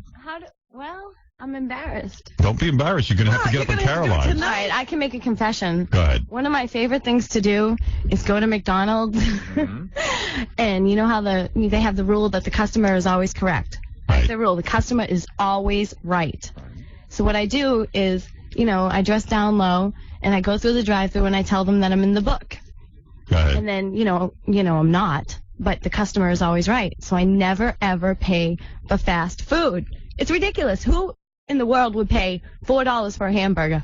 No, you just don't do that. I'm sorry. All right, get out of here now. You are not opening for Paul Rodriguez. Oh, come on, you're in the book. I'm in the cup, baby. What's up? All right, this is what mental illness is. Yes, I actually think that she actually is. She's black. Oh, now I got the black ball. What's up? What's up? What do you think? You're about the whitest white girl I ever saw, and every minute you're like, I'm the down low. You are critically white. Why do you have to use all black expressions? What do you mean? I mean, you're a white girl. Yes. At least in your delusion, be white. Yes. You sound silly. Yeah, be a white delusionist. You know that you are the poster girl for anything that could go wrong in life? Do you know that? Yes, I do. All right, thank you. All right, take care. All right, take care. Sunshine. Give Sunshine some parting gifts. I wish you the best, seriously, Sunshine. Yeah, sunshine on your shoulder. Yeah, makes Right. me happy. What's your real name? What? Yeah, is that your real name? I prefer not to know her real name. Yeah, let's just let that. Because it's probably Gwyneth Paltrow or something like that. Wouldn't that be great? Steve, you're on the air. What is it? Yeah, I got a question for Paul. Go ahead. What's up? Hey, Paul, I heard you had some sort of situation with Ricky Martin on some Latin channel. Yeah, I heard this too. You did a show with Ricky Martin? Yeah, well, it was actually the Larry King, your old buddy. Yeah. The Larry King Heart Fund. Yes. And you do a lot of charity events and things? No, it was just one thing. You know, Right. Larry called me at home. He says, "Listen, I'm doing this benefit for the heart. The recipient was a guy named what was his name?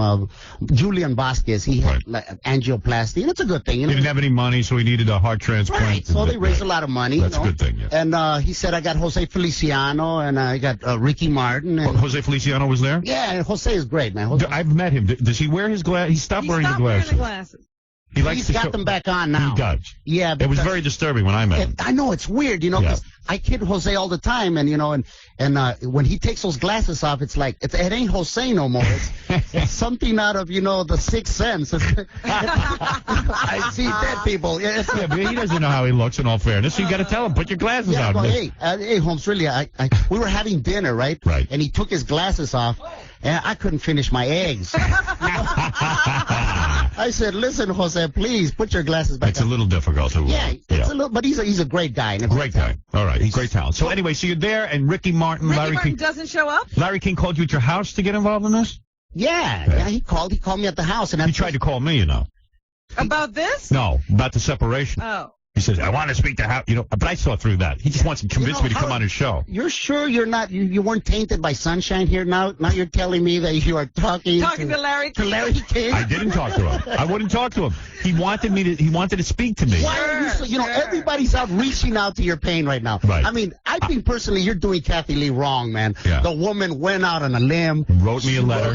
Really Who asked nice. for her to go on a limb? Yeah, She'll ruin my act. This is it's a nice. You refuse to let people reach out and help you out. I don't want her to reach out. First of all, wait a second. Let's analyze the I letter. like Kathy Lee. I was She just a wrote young me- child she making wrote clothing me- in Honduras. Right. When she wrote gave me. you a lift. No, listen to me. What? If it wasn't for her, you wouldn't have had any money. There you So the go. point is, He fed his whole family. the on letter that. really is, hey, please. The letter isn't about me. It's really about, hey, please leave me alone. I don't think you're reading it right. Yes. Yes, it is. Yes, it is. And secondly, Right. the letter is more or less kind of like, hey, God is there for me. God will be there for you. Excuse me. Why not just be a real person for Christ's sake? Stop the God stuff. Stop the God crap and say, you know what? You've been weird with me. I've been weird with you. I just feel for you right now. That I could respect. God is with you. God is good. God is. Just shut up. Well, Get off my back. It'd be something. Maybe she's trying to convert you. Yeah, exactly. That's what I Yeah, thought. maybe you next time I Down come and here, out, you'll be it's Jews time. for Jesus. Let or me ask you know? something. She's Jewish. Let me ask you a question. Why on the stationery did she cross out the name Gifford at the end? Don't you think that was a come on in a way? It says Kathy Lee and she crossed out Gifford? Baba Booey did that for you. No, Everybody knows Swear that. to God, no. I'm telling you the truth. All right. Crossed out Gifford. Talk about when Larry King called you. So he calls you up and tells you to do this heart benefit. Yeah, he goes, Yes. Paul, it's Larry King. I go, hey, man. I didn't even, I've never talked to Larry King. I don't know Larry King from Roger King. Thank God. So anyways, no, I'm not going to dog the man. He calls me up and he says, listen, I'm throwing this big charity event. Right. And, I'll fly you out and, stay at the Four Seasons, all good. That was nice. Yeah, so I was coming to New York anyway, so I went to Washington, D.C. Right. So we had this rehearsal, right? And it was basically a simple show, There's about 400 people. Right. Everybody's there, John McLaughlin is there. Right. He's got a fine young wife. Did you know that? No. Yeah, she's Dominican. Really? Yeah. John McLaughlin, the guy on Sunday morning television? Frightening guy. A 900-year-old man? I'm telling you, man. That geezer? I sat at the same table. This girl is drop dead fine. How old? She's got to be 12. top 29, 30. Really? And How old is he? Howard, I don't know, man. I think he goes back. I think he's 80. He's got to be in his 60s at least, right? No, he's beyond that. Beyond that. Beyond that. By the way, don't let Paul fool you. He gets some pretty fine chicks. She was. Rumor has it you were with a Washington Redskins cheerleader. It's a rumor. You know what are you Were you or were you not? No, I wasn't. Is it true or false? It's false. No, that's What? a lie. You go out with Drew Carey like a third wheel. You never have a girl. I hang around and hopefully, Drew Carey throws something my way. So Larry King calls you. You decide to do the benefit. You're in Washington, D.C., and you're at the rehearsal. We're supposed to have a rehearsal. But right. No Ricky rehearsal. doesn't show up for the rehearsal, right? Ricky doesn't show up. No, in all fairness to Ricky, he gets mobbed, Okay, whatever. He's like hot. you don't. I don't get mobbed. Did you ever get mobbed? He's waiting to get robbed. I'm going to get mobbed one of these days. He got robbed once. Yeah. All right, go ahead. I got robbed. There's this thing at the end, kind of hokey thing, right? Where after Ricky finishes his songs, I come out and I go, "Hey, Ricky, that was really great, man. Shake your bonbon. Hey, can you teach the rest of these old and I said that, old geezers. These old geezers, how to shake the bonbon." Yeah. And he's supposed to go, "Well, Paul, haven't you read the book?" I go, "I don't know. Did you have a book?" He goes, "Yeah." And this huge magician's book comes out, right? I see. And then Larry King's supposed to be in it. Right. He pops out. He's dressed like John Travolta. It sounds like a nightmare, this show. I know, but you got to do what you got to do. This is a lot to do for charity. Just collect some money. You know what? I know. I'm out there. You should just give them money and not show Not up. only that, but I did about 5 minutes. Right. And then I was supposed to do about 12, but Larry goes, "Look, we're running late, Paul, so just go cut on." your stuff. Yeah. And let me come down and Yeah, we don't want to miss Larry's brilliant stand-up. And I did a couple of jokes that I thought they were funny, but they didn't go over in this crowd. Because I talked about how Latinos are hot, and even John McLaughlin. Look, oh my God, I said, "Look at that, man." Her having sex with him at night must be like trying to shoot pool with a rope, right? It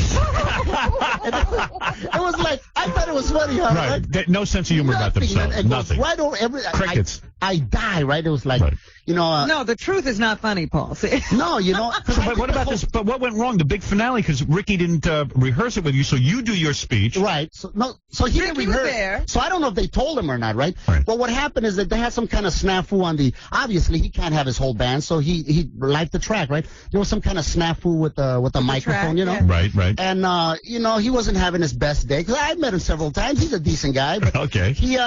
He had a little hissy fit, white lie. Right. Yeah. He goes up there, so I'm trying to work it out. I'm trying to say, my job is to go up there and say, "Hey, Ricky, teach us how to," and he's supposed to go, "Have you read the book?" and all that, right?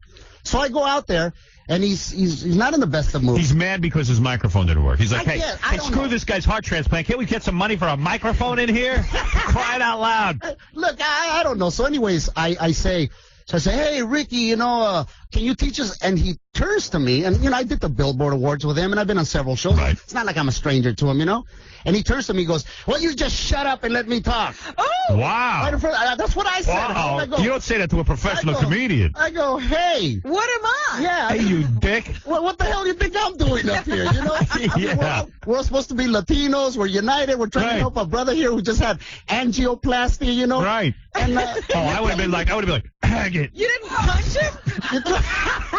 You're trying to shut me up. I'm going, what is up with that? So I feel kind of dissed, Yeah. So I said, you know what? Fine. So I just shut up. I said, well, you're on your own, right?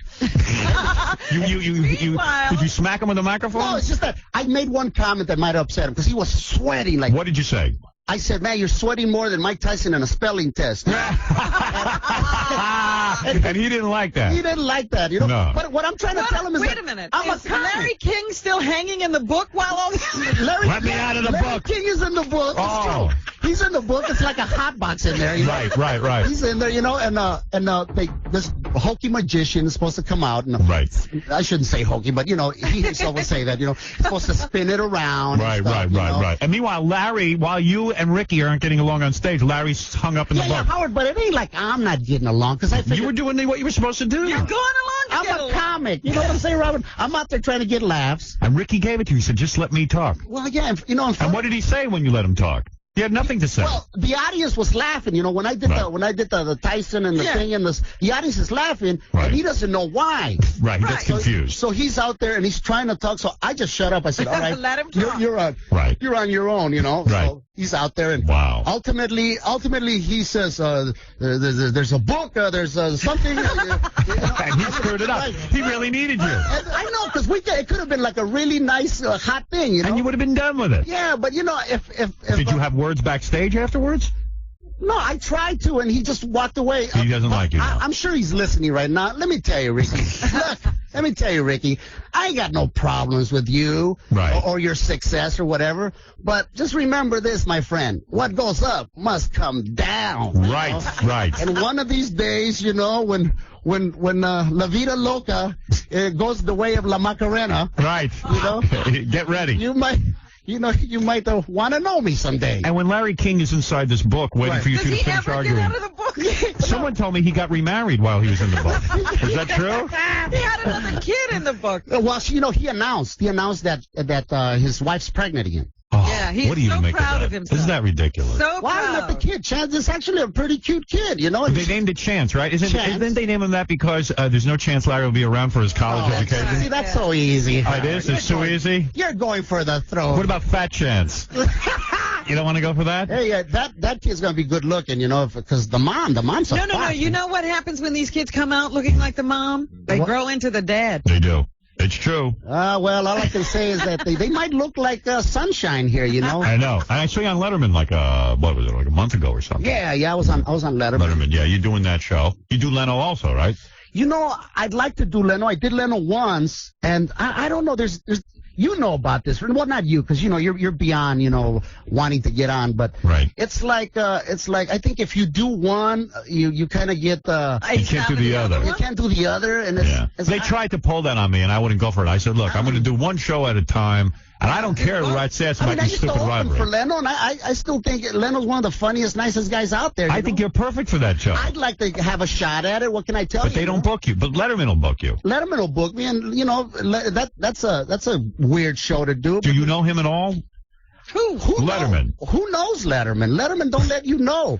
He's called me at my house a couple of times and had a personal conversation, but it's always like, I hate show business, I hate my life. It's dissing everything. And then I'm like, then I feel compelled to go, yeah, I hate it too. And I hate your life too. and it's like it's like an hour right of. now he should reach out to you, right now. No, please. In your moment of pain. Please, no. Has he called her? No. David Spade called me. Look, this isn't a publicity stunt, because this would be the lowest thing you could do. I mean, no, this is not a publicity stunt. Separated for real? Yes. Why? Just stay together. You don't want to lose half your money. Aren't you divorced? Just stay together and cheat. Every man out there doing this, Howard, smell the tortilla, man. You're a divorced guy. Let me tell you, after the fourth breakup, it don't hurt no more. Is that right? It don't hurt no more. Keep doing it. Yeah, basically, psychologists will tell you that there are 4 relationships in your lifetime. Right. The first one, your first love. First love, and then there's that person you lose the cherry. Right, yes. That's your first Right, the first intercourse. The third one you have children with. Right. And then the fourth one is the one you die with, the one that changes your diapers and takes out the colostomy bag to fight over. Oh, I haven't met her yet. Yeah, well, see, what I'm saying is... No, it's just that we it's a break that my wife and I took. This is like your first and only old lady, right? That's right. She is my only old lady. No, I had girlfriends before my wife, but we met when we were 19. You were not getting quality. Well, that's true. Come on, let's face it. You were not getting that is true. quality. That is true. There wasn't volume for sure. There was, you were. But look at a guy. Exactly. But look at a guy like you. Right. I mean, you are divorced. And you I was never married. Did you have sex with? That's what I thought. I was never married. You were not divorced? No, I have a son. I have a beautiful 14-year-old boy who called me up last night. And he goes, Dad. He goes, you're gonna be on Stern, man. He goes, if you mention my skateboards, I'll get some money from these guys. Now, when's the last time you saw this kid? What are his skateboards? Yeah, Go let ahead me and mention mention it. them. Here's a shameless plug. You guys better send my son a check. DNA Skateboards. There you in go. San Diego. Send my boy a check so I don't have to send him a child support payment this month. He's got a screwed up personal life. I can't take advice from Paul Rodriguez. He's a guy. What I'm trying to tell you, Howard, is once you realize... He knows nothing. Just like all guys. Exactly. Older. Right. That's just it. When you start... Listen, he couldn't pick his kid out of a lineup. Who are you kidding me? That's cool. Like, When's the last time you saw your kid? I just saw my kid a week ago. A week ago? A week? What kind of father is that? A week What ago. do you I'm do traveling. with your I'm traveling. kid? What does he do with his kid? Yeah, write it down for me so I'll go What do I it. do, I do Chicano things with my kid. Yeah, I want to do We that. low ride. Yes. We low ride. We get together. I'm teaching him how to harass and whistle at women. Steal stuff. You know? Yeah, right. That's guy stuff. You know, you Yeah. gotta go, mommy, mommy, mommy. Yeah, mommy. Yeah, these are your basics. Yeah, right? you trained the kid. Right. So you have daughters. You don't have a son. No. No, I just have daughters. You have 3 daughters. And how's that? That's great. I love having daughters. But can you, in the back of your head, did you ever want like a son, a little Howard? I thought about it, and I'm not hung up that way. I like having daughters. I have Fred, who's like a son to me. He hangs That around. is a son, a pet, anything you need. You have dysfunctional people. Yeah, let me answer me one question. What? Because I was leading up to this about Letterman. Why does he not talk to people during the show? I have leaned in and talked to this guy during the commercials, and it's a very odd show to do, is it not? It is odd, but you know what? I don't even worry about it anymore. I figured one of the weird things about it is that when you're doing the show, is he a prick? Yes or no? Wait, let me give you some music. Well, on a scale of 1 to 10, Howard. What do the comics think? Well, I think he's funny, but the thing about it is, when I did the show, he came up to me and he goes, "Hi, I'm glad you're here," and that's it. Yeah. But while you're in the dressing room, they actually come by and they tell you, "Don't go into the hall." Right. You know, because don't go into the hall. Letterman's there. Letterman is coming by. Right. I mean, I'm saying that's kind of weird, you know. Yeah, loosen up. That's kind of weird. You'll say this about Leno. If you're doing a show, he'll come into the dressing room, right? Loosen you up a little bit. How you doing? The guests beforehand. I do not. That is true. That's true. That is You true. are not I see you do the same thing. But wait a second. Hold it a second. I feel this way. That if you, let's say I ran into you in the hall, I wouldn't hide. You'd grab your... No. Let me tell you my philosophy. Wait a minute. To meet with a guest beforehand Right. kind of takes away the fun, the spontaneity of the audience seeing you meet for the first time when the person walks in. But I certainly wouldn't avoid you in a hallway. You have now set it you up ever so do you Carson? never go into the hall. Well, but I do. There are things that sometimes I have to walk into the other room, Very the rare. E-room. You're Very like rarely. Howard Hughes, man. You're a recluse also, He man. lives inside here. Exactly. Am I That's right? right. Look at that. Your Absolutely. nails are growing. You have the nerve No, to talk about don't David say that Letterman. about me. You have your own... Come on. You have your own idiosyncrasies, too. That is true. right. That is true. That is So true. stop. All right. What is it, Baba Boo High? Howard, I know why you do this. I know the whole spontaneity thing. Yes. But when we were in the old studio, Yes. and you had to pass the green room to go to the bathroom, Yes. you would often ask me to go, please close the door. Well, because I didn't want to bother the guests. Excuse me? See? The same thing. Did you ever do Carson? No. All right, Carson, let me tell you about Carson. I didn't did get to do Carson that. about 8 times. Right. Now, America loved this man because, he's Johnny Carson. I hated him. First time I got on the show. Yeah. First time I get on the show. Right. They said, well, just do your comedy and then go behind the curtain. Right. So I said, it's every comedian's dream. Freddie Prinze was my hero. Yes. It's every comedian's dream to do the show and then sit down and then have Johnny wave you up. talk. Because if you listen, Right. why? If this guy's a comic himself, Johnny Carson, Right. Well, what a sadistic, torturous man he is. Only comics, because he was a comic, have to go do their stand-up and then leave. Or maybe if Johnny really likes you, he'll let you sit he down. waves his hand, his magic hand, and makes you. Right. And for years we heard that if he lets you sit down, then the next day in Vegas you get $10 million. Right. Well, that didn't happen. But ultimately I said, it was Jim McCauley at the time who passed away, who I knew well, and may he rest in heaven. Right. He was a nice guy. He was a booking guy. I'm reading between the lines. Was he a booking guy? Yeah, all right, you got it. All right. No hiding your room. Yeah. May he rest in heaven, But what is your point about Johnny Carson? The point is that the first time I was really, really impressed. Here's a guy that basically, it was like, to be a stand-up is like Mecca, going on the Tonight Show. Yes. Sit down, and he's really nice, and you're talking to him. When you go to commercial, there is another dark personality. He demon. wouldn't say Angry, boo, mean. nothing. He was just, a demon. Yeah, it was Not a warm person. Hey, let me make you feel comfortable. After all, you just made my show better. Nothing. Like, does he go dead? Like, you're not there. He just closes down. It's like I might as well have been just a cushion on the rug. Right. You were just another. You could have been one of those animals they bring out and who craps on Johnny. I did the show like 8 times. 8 times. Right. And then the 9th time, without giving I always thought this was really crappy of them, right? Remember Joan Rivers had left and she had a show on Fox, right? Yes.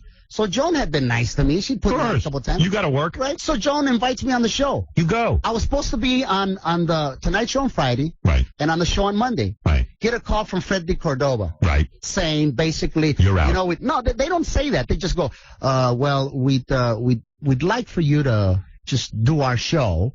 And which, you know, you read between, don't do a Joan. Right. So I wasn't going to call Joan and cancel. I figured, you know, I already committed to this woman. She didn't do it. She's always been nice to me. Right. I'll do the show. Right. That's I it. did the show. I was never on the Tonight Show. Wow. Persona non grata. The last thing, that's what I mean. Here's a guy on top of the world. Shut the hell up. Right. Yeah. It was so cold-blooded to do that to a 2-bit comic that's trying to make, you know, I mean, we live to get a shot on the Tonight Show, right? Anything. Any exposure is good. And then why do you have to be the 500-pound gorilla and crush me? Now, let me tell you something. You know, why? He's going to only do that with you. If you're a big star, he can't do that.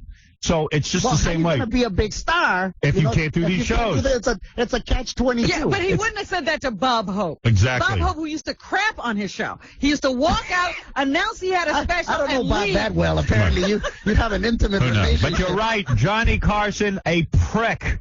Yes, it's okay to say it.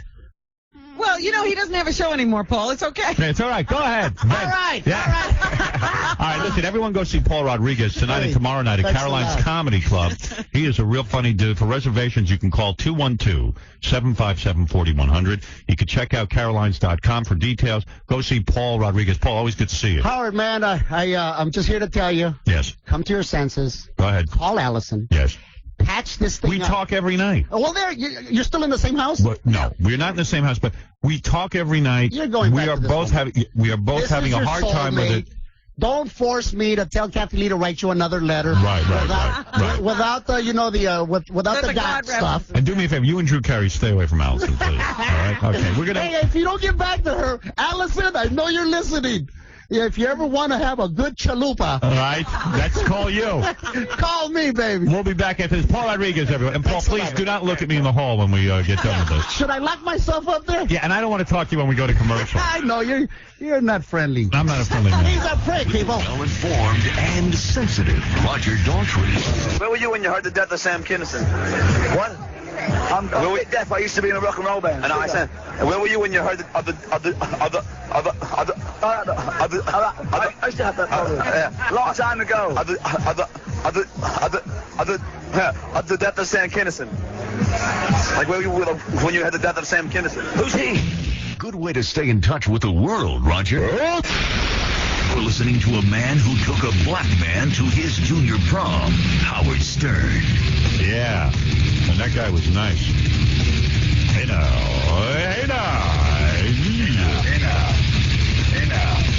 Gary came up to me and he said, the good news is that you're not on the front page of any of these rags. You know, National Enquirer or... Although I see a picture of me in the Globe. This is funny. I got to talk about this. There's a picture of me, and it says, the caption is, and I have my hand up, and I look kind of sour, and it says, dour shock radio jock Howard Stern seems to be in no mood to talk as he leaves his psychiatrist's building on New York's Upper West Side. And who can blame the big guy after his wife Allison said enough and walked out on their 21-year marriage? Now, I remember this picture. There's some cuckoo bird who seems to, he just wants to hang with me or something. Takes the same picture of me every day. Well, Howard, I've hung out with these guys. Like, we've taken John out to produce them. And what these guys do is they'll follow a celebrity around, and they look for the happy picture, the sad picture. Yeah, but can I say something? They're saying that it's a sad picture. Here's what happened. I walk out of my car, and I hear a guy going, hey, Howard. So I wave to the guy. The guy takes my picture. I said, okay, he's a photographer. So here I am. I'm waving to the guy, and I'm on my way. Right, but now it looks like you're putting your hand up and you're yeah, so it's me waving to the guy going, hey, how you doing? That's all that was. But they put a caption on it saying, dour Howard Stern. I wasn't being dour at all. In fact, I was waving to the guy. But of course, when you get this face, everything looks dour. But maybe there was a nice picture. He didn't use that one. He used the one that worked with this. Yeah. This, this idea of his. It's weird. Because I even noticed when the breakup was announced, they had pictures that looked like you and Allison were walking away from each other. Yeah, I know. You know, they always have these pictures that can work with whatever story. Yeah, and those pictures were when Allison and I went to the Trump wedding. Yeah, but it looked like you were not together, you know, like not having a good time together. We were splitting off from one another. Yeah, you can find pictures of anything. It's really good. Really wild. And Gary said, like, you know, what would they pay for, like, a picture of me with another woman or something? Like, they just even having dinner? Forget about So I it. said, why don't... You're going to be in that Princess Di. Yeah, so I said, why don't I just go to dinner with someone? We'll hire somebody. And Gary will take the picture and we'll sell it to him. We'll make a lot of money. Didn't Roseanne and Tom used to do that? That's right. They made a fortune. Make money off the Inquirer and all. A friend of mine called me the other night and said, would you like to go to dinner? He was going with a couple of people and I think like 2 women that I didn't know who they were. Nothing like, you know, it was just like just people. Yeah. Together.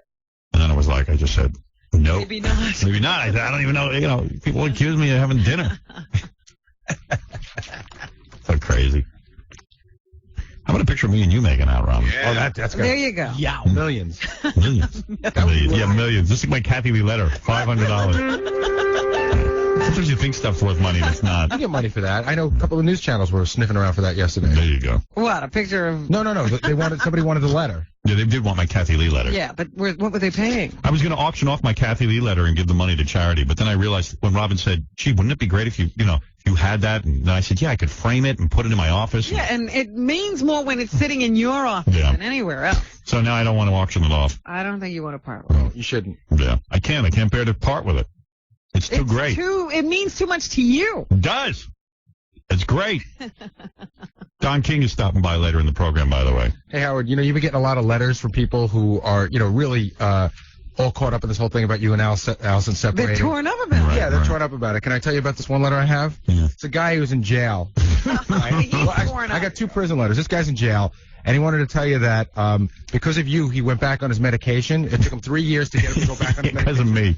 So he says, on Sunday the 24th of October, I went to bed on an emotional high because the Yankees had just kicked the Braves' ass for game number 2.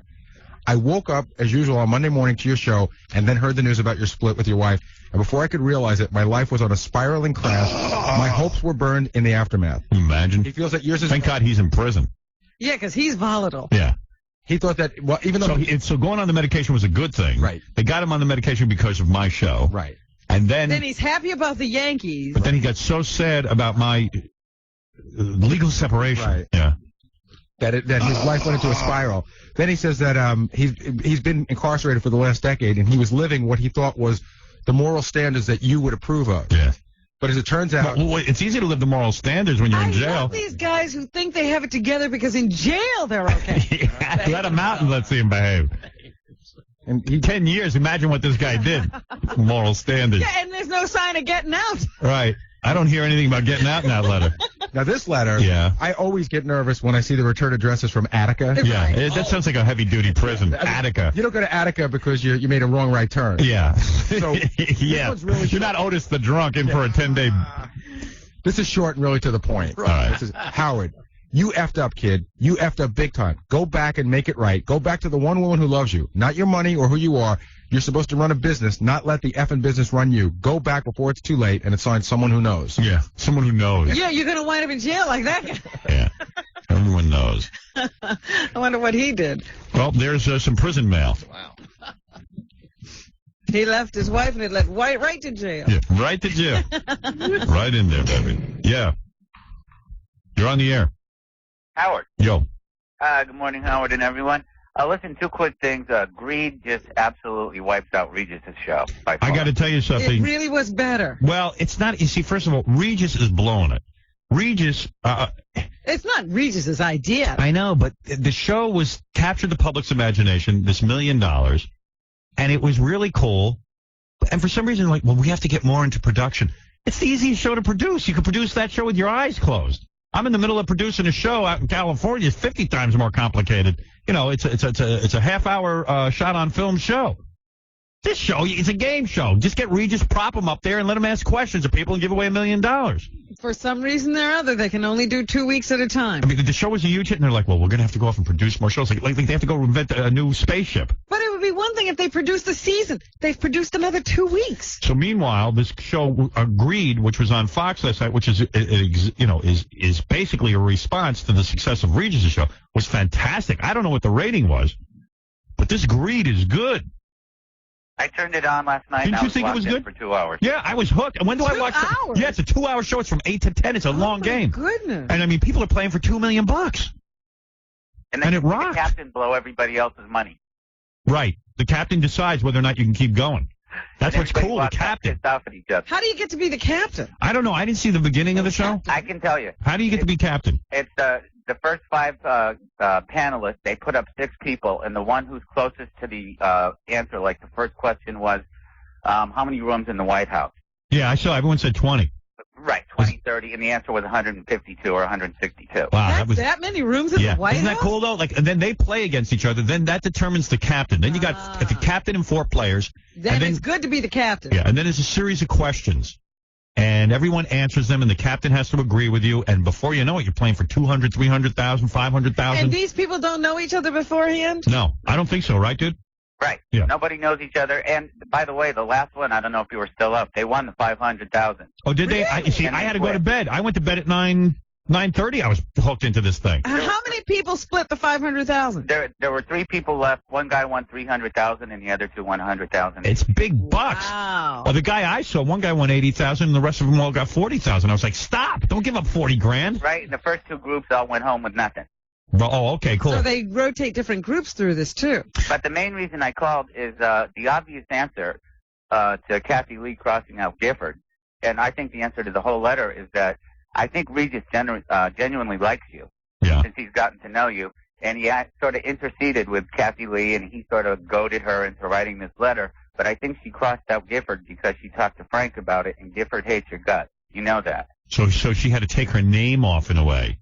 Gifford did not want to be associated with any kind of letter. Interesting. Well, there's a theory. You want to know something? I could almost buy that in their kooky way. It's like, well, Frank's not part of this because she crossed out Gifford. I think he insisted on it. I'd rather think that she crossed out Gifford to show me that she wants to have sex with me because now she's just Kathy Lee. She's not acting as Kathy Lee Gifford, and since Frank cheated, now she could cheat with me, which would drive Frank right over the edge.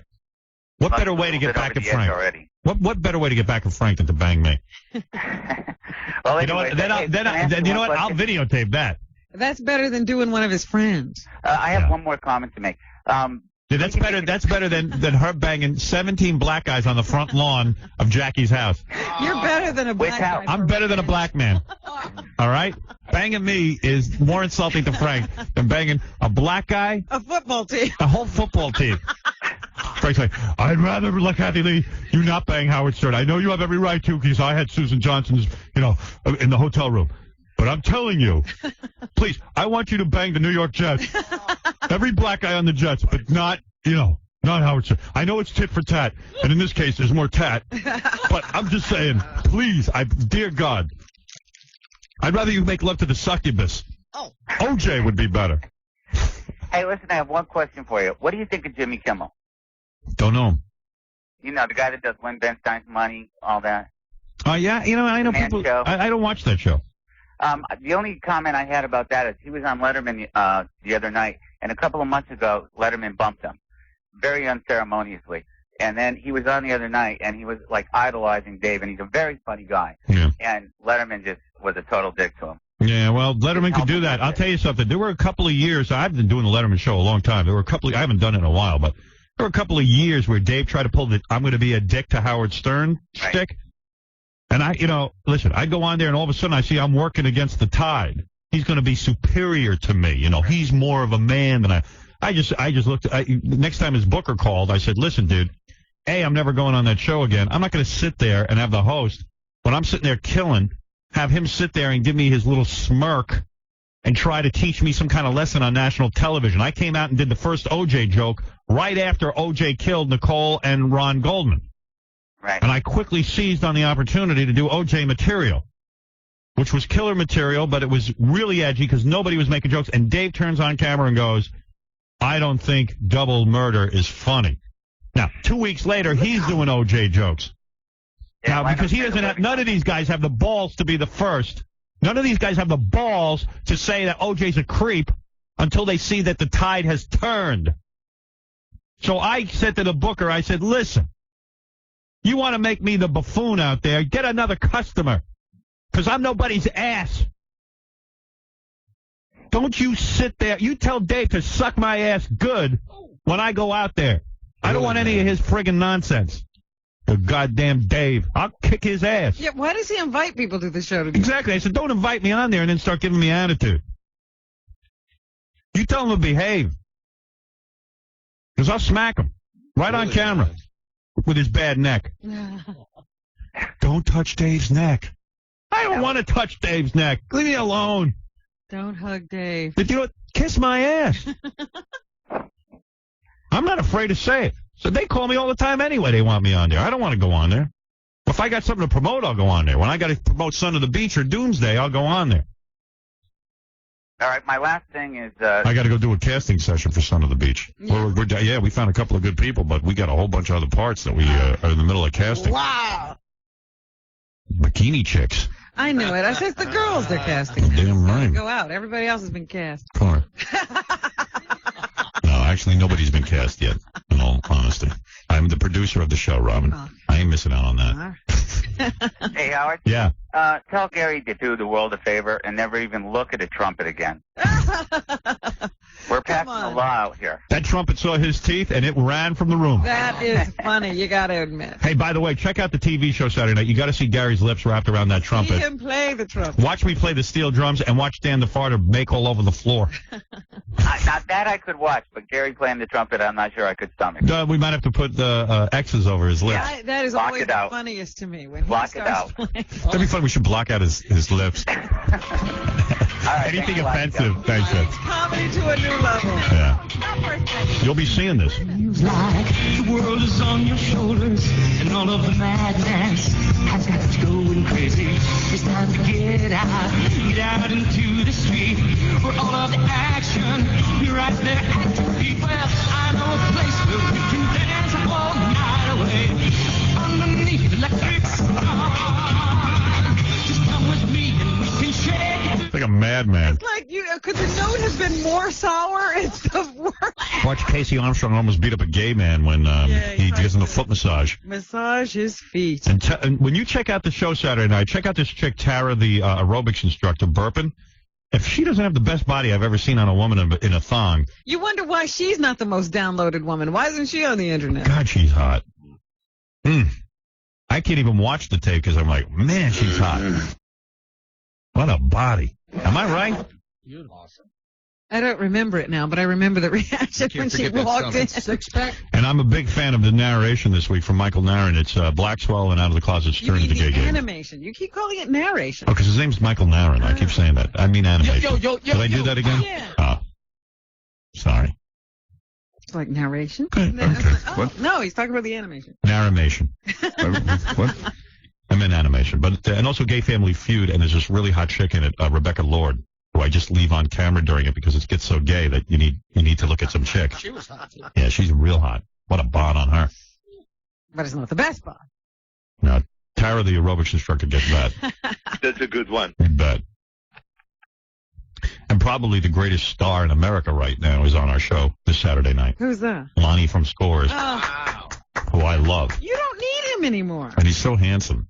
But you don't need him anymore. Yes, I do. You're a single guy. Not a single guy. You're not a married guy. I'm legally separated. You're not a married guy. I do need him because Lonnie is everything. We're going over there next week to Scores, I think. All right, I'll see how it is for a legally separated guy. Legally separated men can go to Scores. I'm just wondering why. I don't know. You went there because you were married. Lonnie says it'll cheer me up if I go, so I'm going. Okay. Go for the food. Yeah, legally separated guys actually eat at Scores. They can do that. They're not like ravenous, like you married guys. Fred and Jackie are right back in the champagne room. Right. The legally separated guys sex in the champagne. take their time. Yeah, I noticed that. Like a lot of single guys, They're eating. They're eating. They have to take their time. You married guys, you're right back in the champagne room. You eat anyway. Whereas, what was that article? The Star says you find the darkest corner. I know. When I was married, I had to find the darkest corner. Lonnie, please, more funny money. Please, please, please. Turn out that light. Turn out the lights and give me funny money. Now you're eating in the spotlight. Right. Yeah. Funny. Yeah, my life's a scream. Hey, Jackie Penthouse joke page, Martling's a scream. His wild new filthy Oleo CD, Come Again, includes Fool's Gold in all record stores, or call 1-800-323-KING.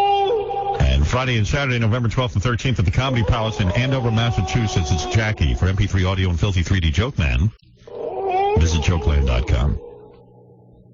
Well, you know. You should play that promo, the Jackie promo.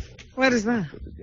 Got a big game coming up. The Jackie game. The Jackie game, yeah. People should know about that. You got that, Freddie? I got a whole bunch of stuff here to play. He lost it. No, I didn't lose that. I just temporarily misplaced it, Rob. Well, that's lost. No, it's not lost. Don King will be here in a couple of minutes. He's always pontificating. Yeah. What's he promoting? It's probably some fight or other. Coming soon to the Howard Stern Show.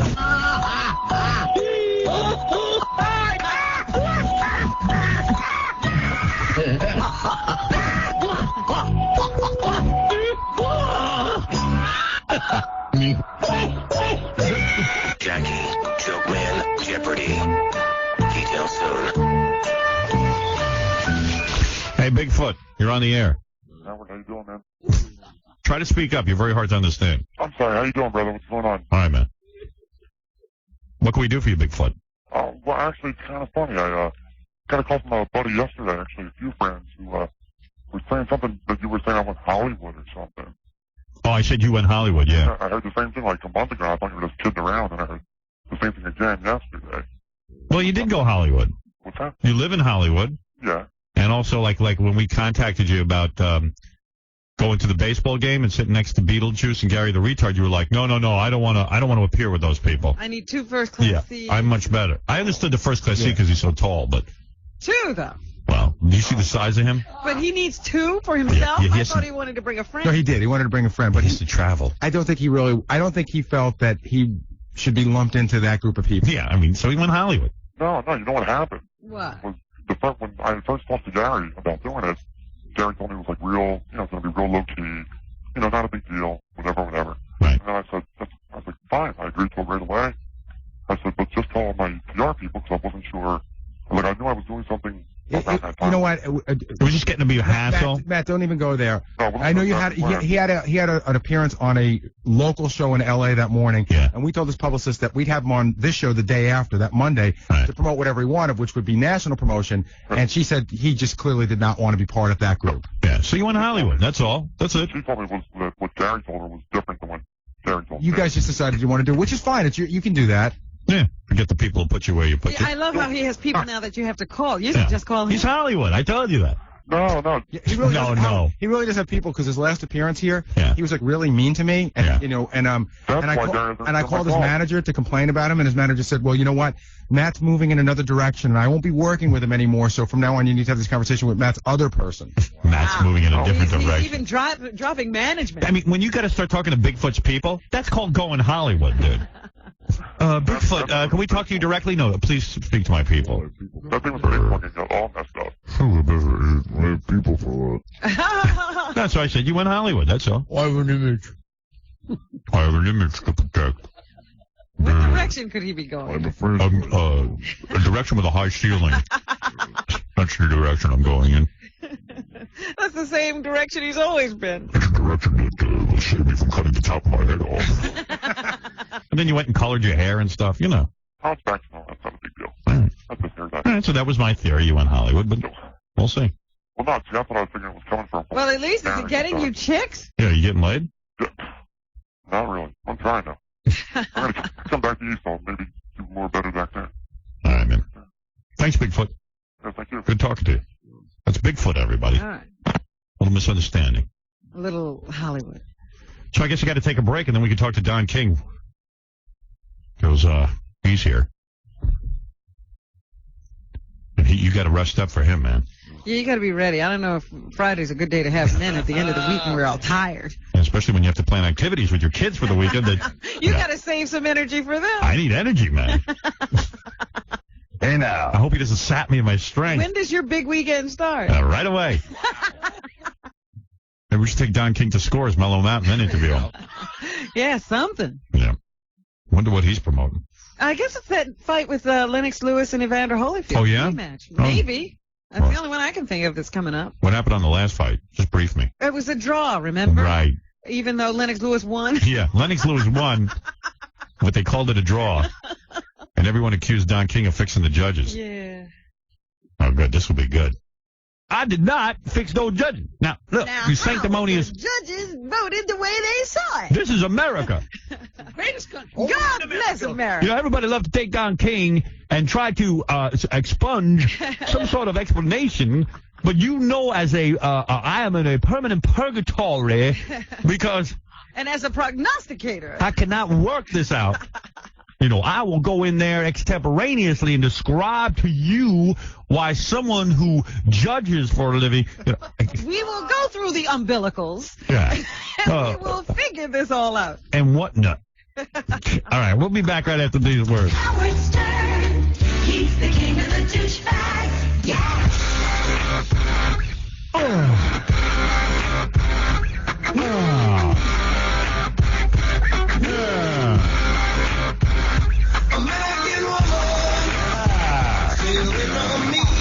Hey, speaking of American Woman, before I get to Don King, did you hear the new Stone Temple Pilots single?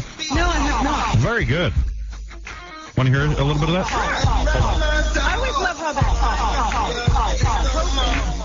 What was that, Robin? I said I always love how they're hoping that Scott will be well enough to tour. No, I can tell you right now. Album, but he's never well enough to tour. I can tell you he is not well enough to tour. At this point, I've lost faith. But they put together a good single. When he was out of rehab, I guess they went in the recording studio. Yeah, they were working on an album. And then as soon as it was done, they locked him back up again, I guess. Guy, where's that the time? Oh, hold on a second. Here, I gotta set this up right. Okay, here we go. He would reveal a big story to you for helping him sell out his last show.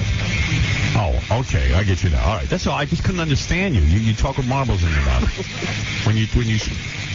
All right, bring in Don King, please. All right, I'm on board with you. Don King is a fight promoter. That's how he became famous. He did a lot of the Muhammad Ali fights. Your hero, Robin. He did a few. Yes. He came to national prominence. A lot of times the government tries to throw him in jail. He has been able to beat every rap. So far. So far. He is a free man in every sense of the word. He is a liberated man. He's wearing a cross made out of diamonds today. You know, beautiful, the best one holy was, symbol. A few months ago, they were talking about that Palm Beach. Oh, Howard, I'm so happy to be here with you. Estate. Robin, how are you? Florida. Good morning, Don. Don, put on the headphones. Robin's talking about you. He said he doesn't own anything. His wife owns it. Your wife owns everything. You do not own any Palm Beach estate, right? That is correct. You keep everything in your wife's name. That's very smart. So smart. Yeah. You've managed to have a long marriage. Yes, she deserves it all. She does. She should get the Congressional Medal for services above and beyond the call of duty. Why do women always say, I'm entitled to 50% or more of the money because I was there from the beginning, I was at his side, and then they say, but then the guy goes, well, okay, and then they say, well, we want more money even after we get the divorce. And then the guy could say... He doesn't know because he's staying married. All right, thank you. I'm not going to ask you that question. Yes. You know, my hair should look like yours based on my figure.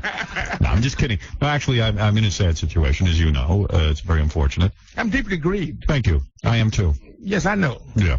And, what are you laughing at? Look at him. Why the giant cross? Have you become very religious?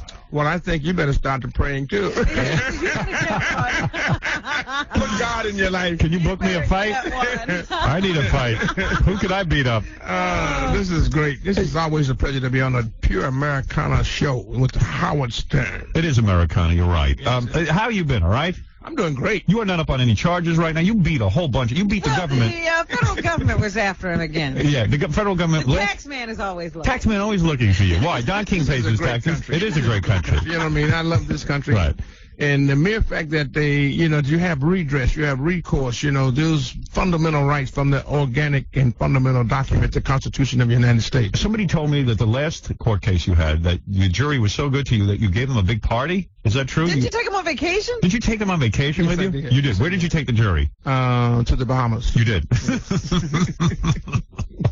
This This is a great How do you get a hold of the jury? How do you get on a Don King jury? I'd like to get on one. I'll need some drugs and whores after that case.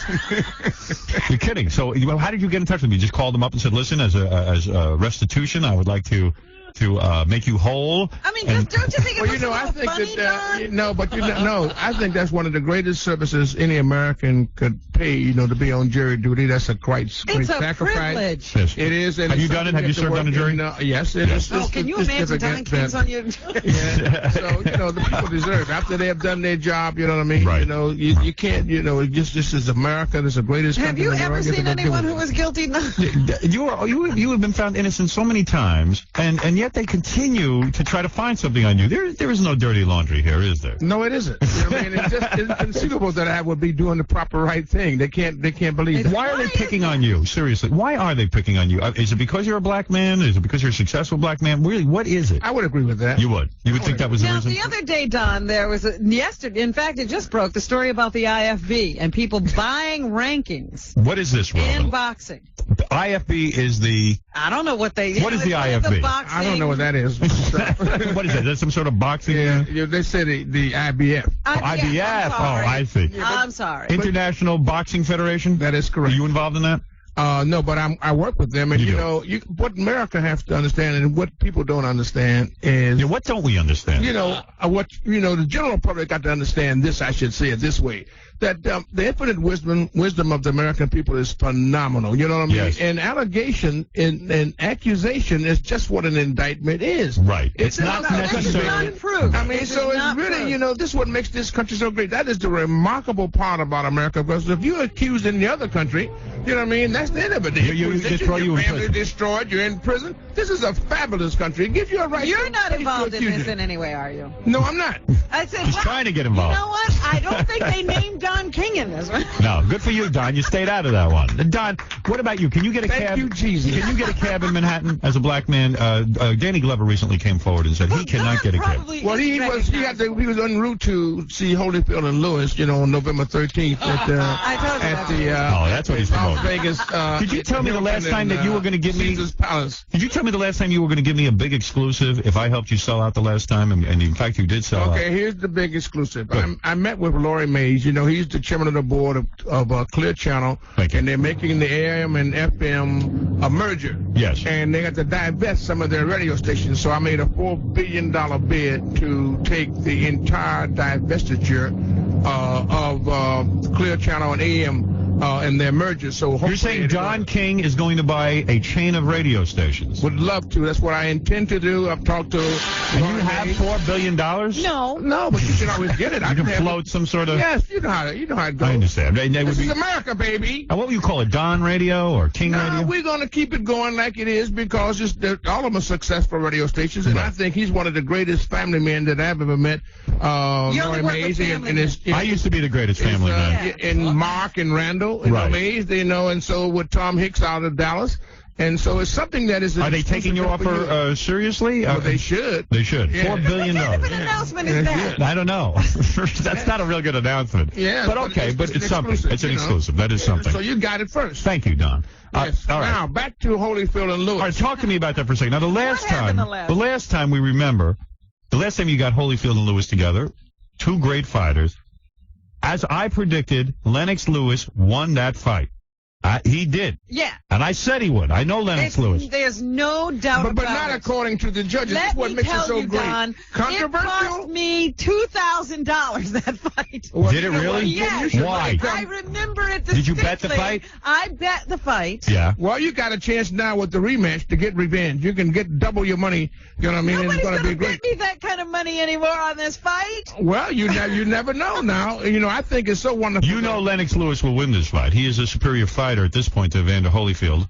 Well, America is truly the one on this fight because this is, again, an example of the remarkable rights that America provides. When they first had to fight, it was a controversial decision. Now, you were accused I was accused of everything. Of fixing the judges. Everything. One of the judges was a woman. And then Don, can you do something? Could you put the judges where they can see the fight? Right. What about that? Remember the judges said they had a hard time seeing the fight. What about putting them in a special chair where they can see the fight? Well, they're going to have everything because the Nevada State Athletic Commission is the best commission in the world. It is. And so they're going to really see to it that they get a great decision. commission, and New York wasn't bad. New York is a great commission. I think that New York has a great commission. I got to say, I love you. Who's choosing the judges this time? Well, they're going to select the judges. I think they're going to let everybody know today. But the remarkable part about that fight is that it is even happening again. Hey, you told me, but you told me Jose Feliciano was going to be a judge. Is that true? He's a great singer. He is, but he can't sing. Yeah. That's crazy. Yeah, but they're going to have great judges. It's going to be a great fight. Everybody call your local cable operator right now. Now this will be a pay-per-view situation. It's going to be a pay-per-view. It's sold out. The largest gate in history, over $19 million gate. The fight will take place in Vegas. What day? November 13th. That's a week from tomorrow. Right. That's right. Next Saturday. A week from tomorrow. Saturday. And it's going to be exciting. It's going to be historic, and we're going to have a knockout. One of these guys is going to knock out the other. Why do the fights have to go on so late? I'm a guy who gets up early. Why do you have to do it midnight or 1 o'clock in the morning? Well, I usually try to give the people their money's true dollar value for their entertainment dollar. Put a whole bunch of fights on, but world championship fights. We're going to why so late? 2 or 3 world championship fights. In fact, there's going to be 4 on the card, but you may can't see but 3 on television. Can't they start fighting at 5 o'clock? The main event. Can't they start so the main event goes on at 9 or 10 when I'm awake? We're going to do that for you. We're going to try to see what we can do. Try and move it around for me. I think it's going to be great. Those women fighting. What about it? You going to have women beating the crap out of each other? Well, unfortunately, one of our star ladies, may not be able to make it, and she's terrific. And I know everybody loves her, and that's Christy Martin, the coal miner's daughter. What's her problem now? Well, she's time of the month. Is she pregnant? What's going on? No. But Lennox Lewis is going to have his opportunity to try to vindicate himself if he really truly thinks he can be the winner. And Holyfield will be there like the David that slew Goliath. Really? So look out for Holyfield. He's on the move. Your buddy is Holyfield. You're involved with him. Absolutely. I'm a Holyfield man. 100%. Mike Tyson and you on the outs. You're on the outs. Holyfield. Real deal. No more Mike Tyson. Your local cable operator now, your closed circuit outlet, because this is going to be history of the making. Is he still? How did you? First of all, A, how did you lose Mike Tyson? B, how in the world? Do you are you in a lawsuit with him now, or is that over with? He's suing you. He's suing you, right? No, we're suing each other. You are suing each other. It is something that really deeply grieves me, but I wish him well. And Holyfield will be taking on. You don't even talk about it. How did you lose Mike Tyson? No comment for that. No, you don't care. Other than I wish him well. You know what I mean? You think he'll try to feed you to his tigers? Oh my God! Holyfield, the real deal, taking on Lennox Lewis in the search for the truth. James is on the air with Don King. He wants to speak to the legendary Don King. Go ahead, James. How you doing, Howard? Howard, you're the best. Thank you. Thank you, James. That is great, because he is the best. Yeah, Don, how you gonna get that $4 billion? Listen, it's the same way I got that $12 million when I started out about 35 years ago or 30 years ago, whatever it was. You steal it from the boxers. The boxers is great, James. That's what makes Howard Show so great. You know what I mean? I may not agree with what you say, but I will defend to the death your right to say it. There you go. You're the smartest man, though, but you steal all your money. I know, I do. That's the rap against you, that you've taken the money from the fighters, right? When they wasn't making any, Howard. It's so ridiculous. You know what I mean? What do you think of Ali's daughter fighting? I think that that's her choice, and that's one thing that God gives us all is choice, and that's something I never argue about. One minority to another, that being a female, I think they should have the right to do whatever they want to do. You like that? Yeah. Julio Cesar Chavez, is he still with you? Yes, he is. And is he going to retire? No, he's going to fight for the world championship against Kostazou, the Russian from Australia. Really? Talk to me about something. Robin was talking about this IVF thing. Now, the FBI raided your office yesterday. Is that true in connection with the IVF? In June. In June. What's that like? What is it like when the FBI comes storming into your office and starts taking stuff? Do you know beforehand? I mean, do they call you in advance, or you're just sitting there and all of a sudden? That's why your hair stands up. Yeah, it was frightening. I wasn't there. Yeah. I wasn't there. You were not there. I was at HBO offices trying to do your job. Trying to do my job, and they swooped down on me with 74 agents and things, men and women coming down, the SWAT team and all. Just let me understand your life for a second. So you're working at HBO. Who calls you? Your wife, and says, "Hey, the FBI's here, swatting us down, swooping in." How do you find out that the FBI is doing this? My lawyer called me on the phone and let me know that. That must be. Do you get mad? Very frightening. Do you go, "Hey, what the hell is this now?" Or has it happened so many times you're used to it? Right. Well, it is commonplace with me. I must say that. You know what I mean? And when the FBI is swooping down, how long do they generally stay there and swoop? Well, they stay there for 13 or 14 hours. Really? And do they make Yes. a mess? Yeah. Is the place like ransacked, or do they keep it pretty orderly? Well, they left it clean. They did. Yeah, they took everything. And do you guys? They cleaned out the whole place. Cleaned it out. So you don't even need your records anymore. Yeah, I do need them. You know, Why I mean, keep I'm almost records? out of How can business. you do I know. You know, I mean, How do you? it's just I'm just a fortunately blessed American. You keep the numbers in your head. To be able to keep doing business without my records. I do Now, need my records. will you get your records I back? really, really need my records. I really need my records. I certainly Why don't wish you make they a would phony? return them. Why don't you make a phony set of records, and then when they take them, they won't know where the real records are? Well, this is my country, 'tis of thee, sweet land of liberty. You don't like that idea? Yes, I'm going to, no phoniness, because what the problem is, they can't conceive that I'm not doing anything phony. But I am doing the right thing, not Right. because Lennox Lewis is going to take on Holyfield, and that's remarkable, Howard, because they were frying me in oil. You know, I say, add a few I'm carrots interested and in the fight. I want to see the fight. I That's want to see gonna what be happens. great, man. I don't You care know about the what I mean? last one. I want to see this one. Sean, you're Not on that I care. I just can't get my $2,000. Yeah, but you know, look. Don, give Robin $2,000 and let's be done with it. I'm going to give you a poster, Robin, that would be worth $5,000 when you see this fight on the November 13th. November 13th. Sean, you're on with out Don there King. in Las Vegas, Nevada. Sean, November 13th, Lennox Lewis. And Go ahead, Sean. I can get in a word edgewise. Yeah, go ahead. Shut up. Yeah, you told Robin she could double the money, so that must mean you already know the outcome of the fight. I do.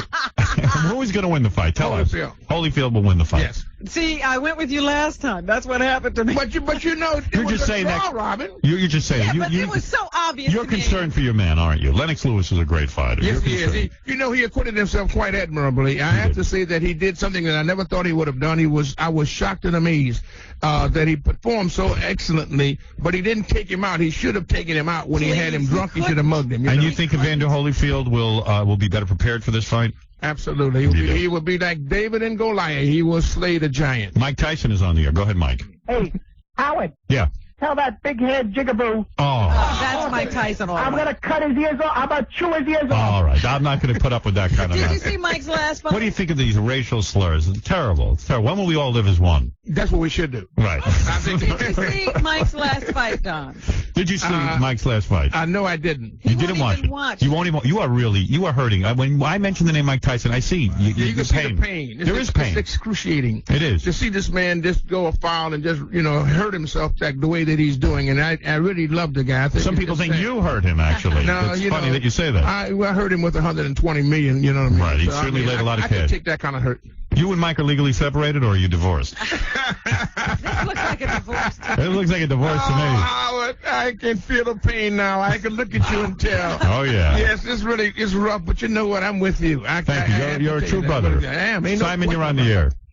I tell you, if everyone puts me up on charges, I'm going to call Don King. Holyfield and Lewis, Simon. Come on with it. Simon, what's up? Just pretend she's dead, Fred. Get off of the John. Don't look back, Jack, and set yourself free. She's just chop suey, baba booey. What is that? Yeah, we talking about Holyfield and Lewis on November 13th, and he talking about chop suey at the buoy.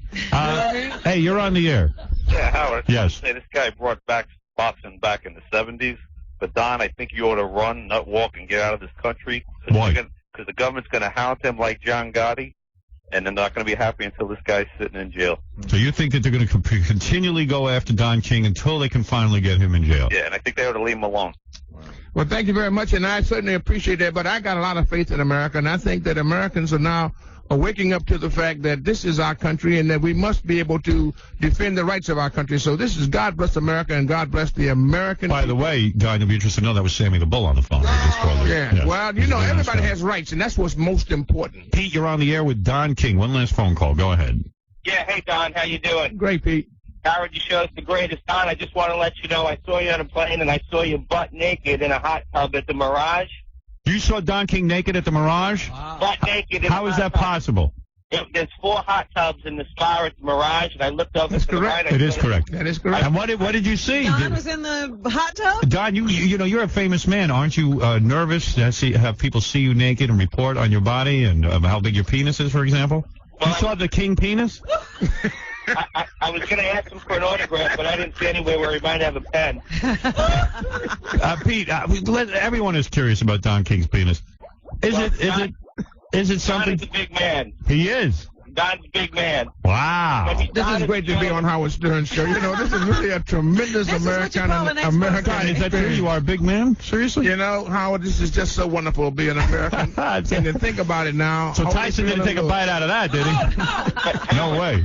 Seriously, how many inches? Give the public some information that they. Howard, I got to tell you, it was a bit of a scary sight when I first flipped over. Does all the hair in his body stand up, even down there? I stood up, and that was it. I was done for the day. All right. So you say that he is a large man. Don is doing okay. But Don, I got a question for you. Yes, quickly. I had a recent wrangling with the law, and what do you say to the people that have wranglings with the law that get into situations where it just costs hundreds of thousands of dollars to defend themselves properly, and they Don is lucky. He could always he has money to defend himself. What about a guy like this who's constantly in trouble with the law? Well, you should do the right thing, and always remember this: prevention is better than cure. And so this country gives you affords you so many rights and privileges that you got to be able to use them. You know, that's what I told Holyfield when it's a good country to be a crook in because you can't even get free legal representation. Am I correct? Well, don't be a crook, and so you ain't got to worry about that.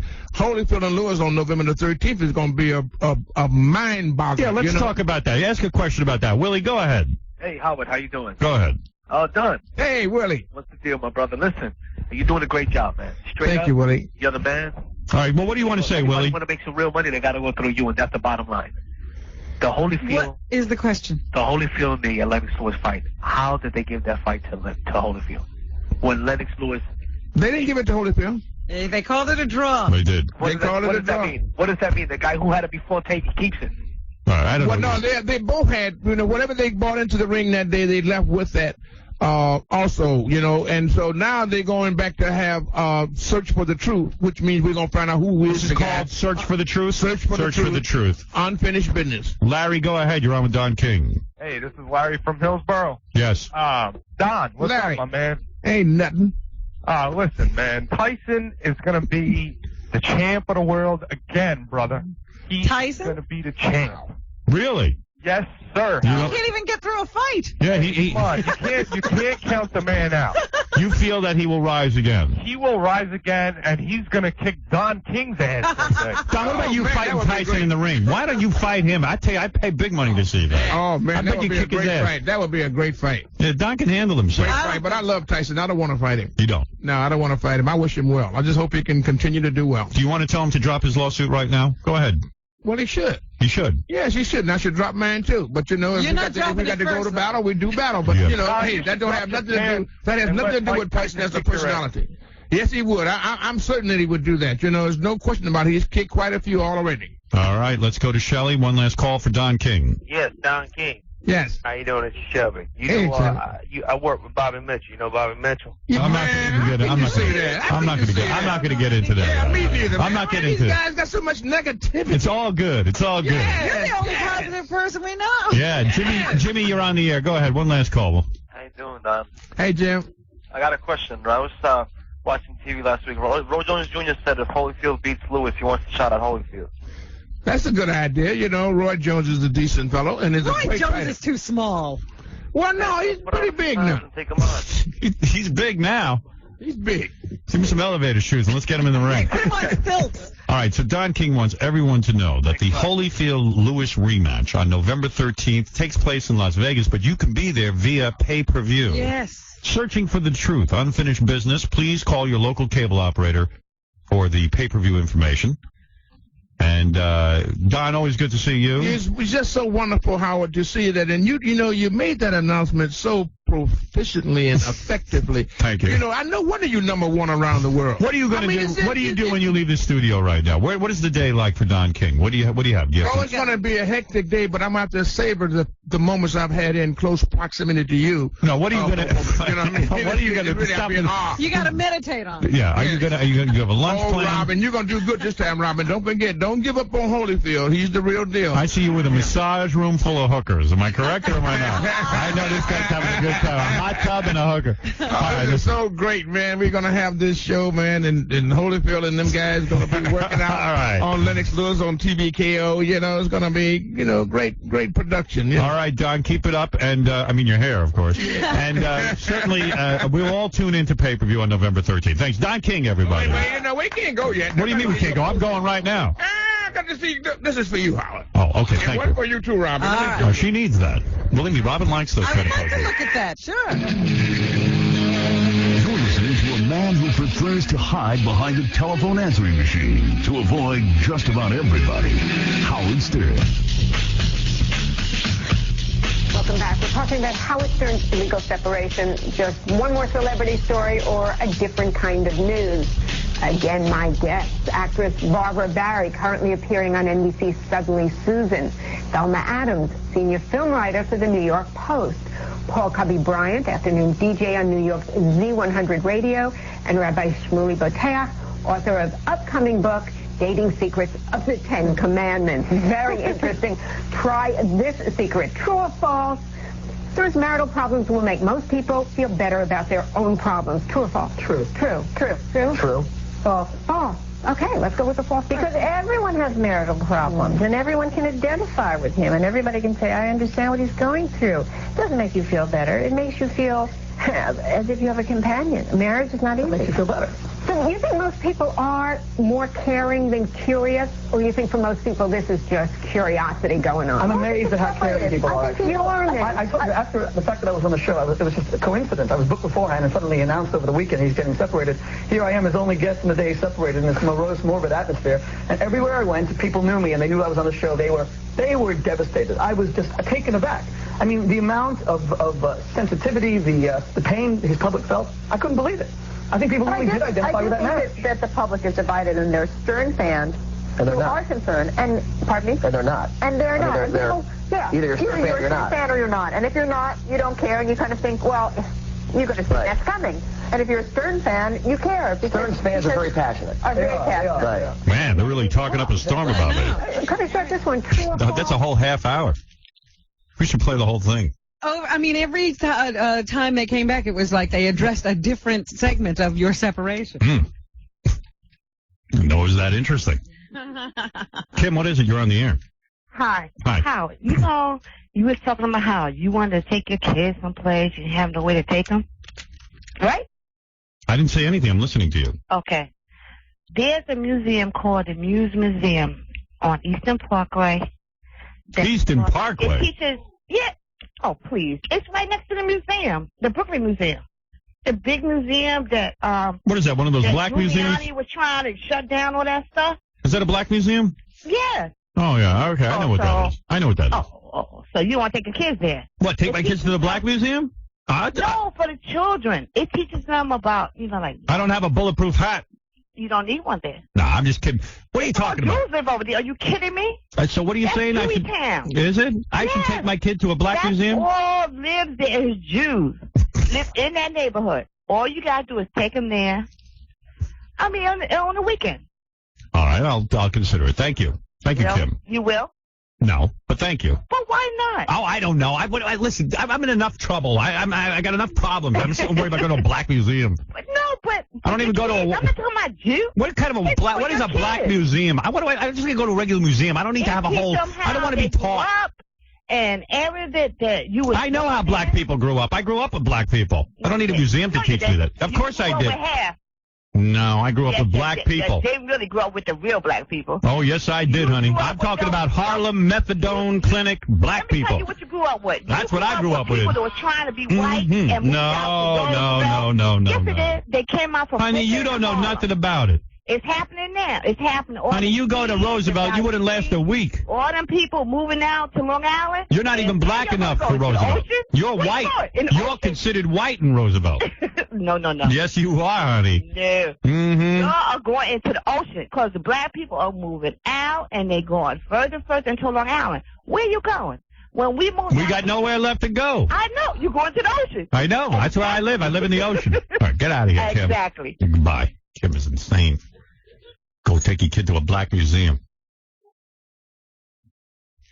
Who the hell wants to go to that? People say, why don't you go to a Holocaust museum? I say, Holocaust museum? I don't need to be bummed out.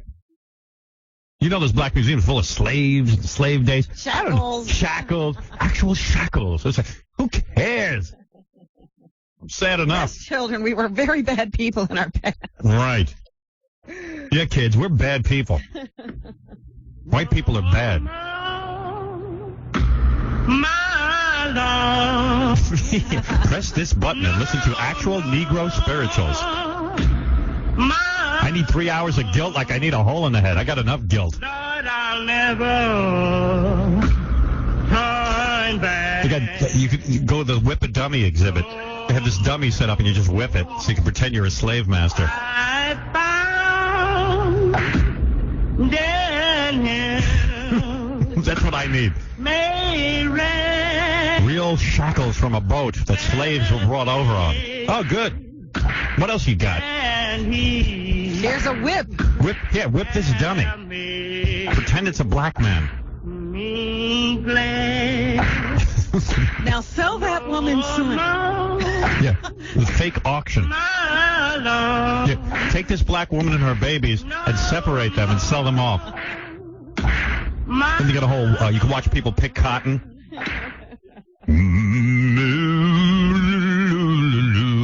What is it, Henry?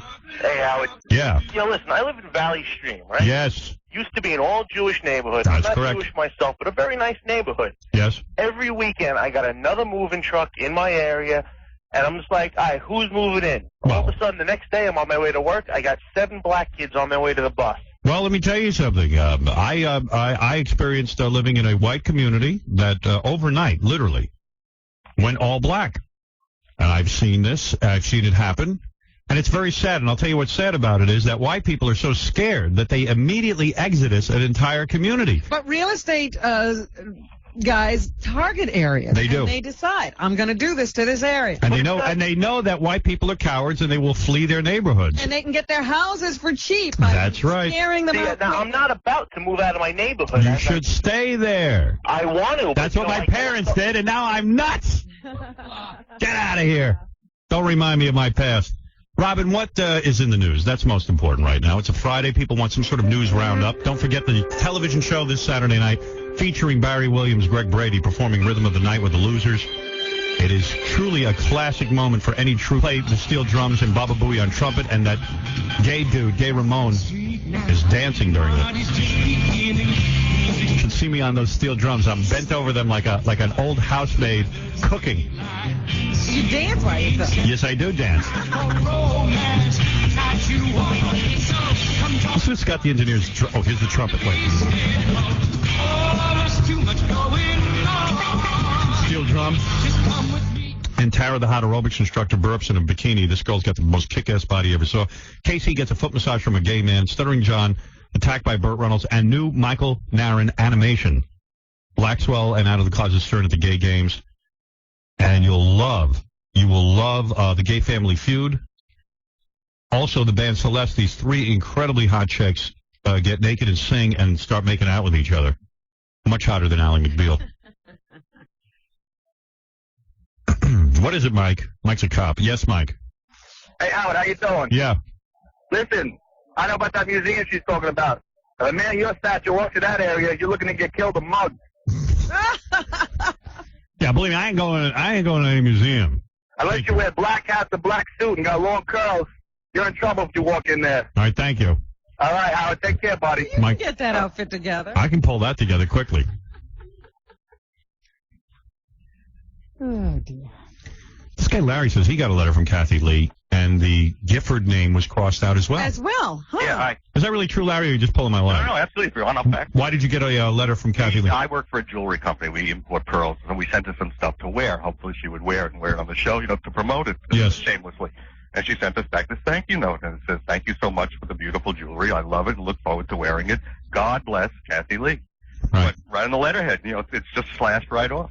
Well, what is that? Maybe I think she's looking for something, Howard, Either from you or from me. Either from you or for anybody, I think, Just call me Kathy Lee. Just that's it. Oh, I mean, how about going out and get some new stationery? It's one slash mark through Gifford. Yeah, just a black slash that goes right through the Gifford. Don't you think it's sort of like a subliminal message to us, like screaming out, I'm really, mad at... Screaming out, yeah. It's like, I'm mad at Frank. When a woman becomes known by her husband's name and she gets angry at her husband, she usually drops, it's like when Roseanne dropped Arnold. Right. She just became Roseanne. Right. Yeah, but how about buying some new stationery?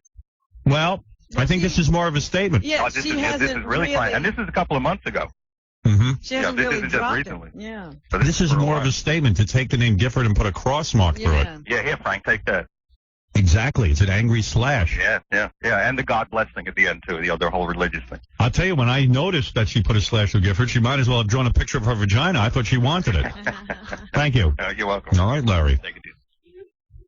Larry received a letter also from Kathy Lee with a slash mark through Gifford. Well, that was very nice. I can't believe she's slashing Gifford on all the letters.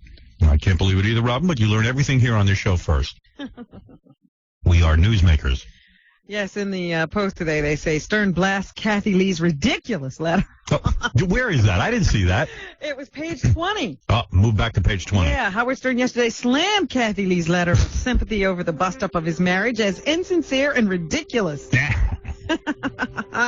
She thought this was her peace offering, but she doesn't know who she's dealing with. The top-rated shock jock ranted on the morning show. It always seems worse in print. I'm a lunatic. I am. My wife even would always say to me, you are impossible to fight with. Yes. She said, you're a lunatic. Stern's scathing comments came after he read the Perky Talk Show hostess's handwritten note filled with references to God and faith on the air. Right. They have the whole letter, I think. Mm-hmm. God loves you and he cares about you and each member of your family. Instead of comforting Stern, who separated from his wife Allison last month after 21 years of marriage, the letter lit him on fire. The letter enraged me. It had the exact opposite effect. It didn't comfort me. Would somebody tell her to stop tormenting me? Honey, how about just writing, hey, you've goofed on me over the years, but I just wanted to let you know how sorry I am about you and your wife, said Stern. Stop with all the God stuff. She took the opportunity to preach to me.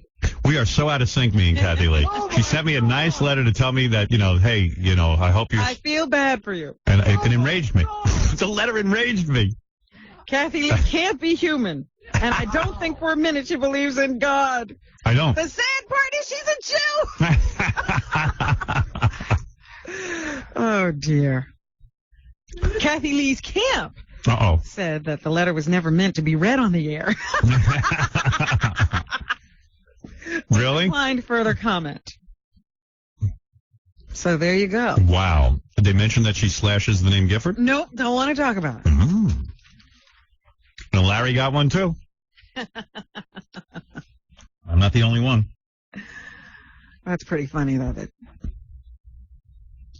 her letter of her olive branch. That was great when they said, who was that, Inside Edition? Olive branch was used to batter her over the head. I hit her over the head with her own olive branch. I am a terror. There is something really wrong with me.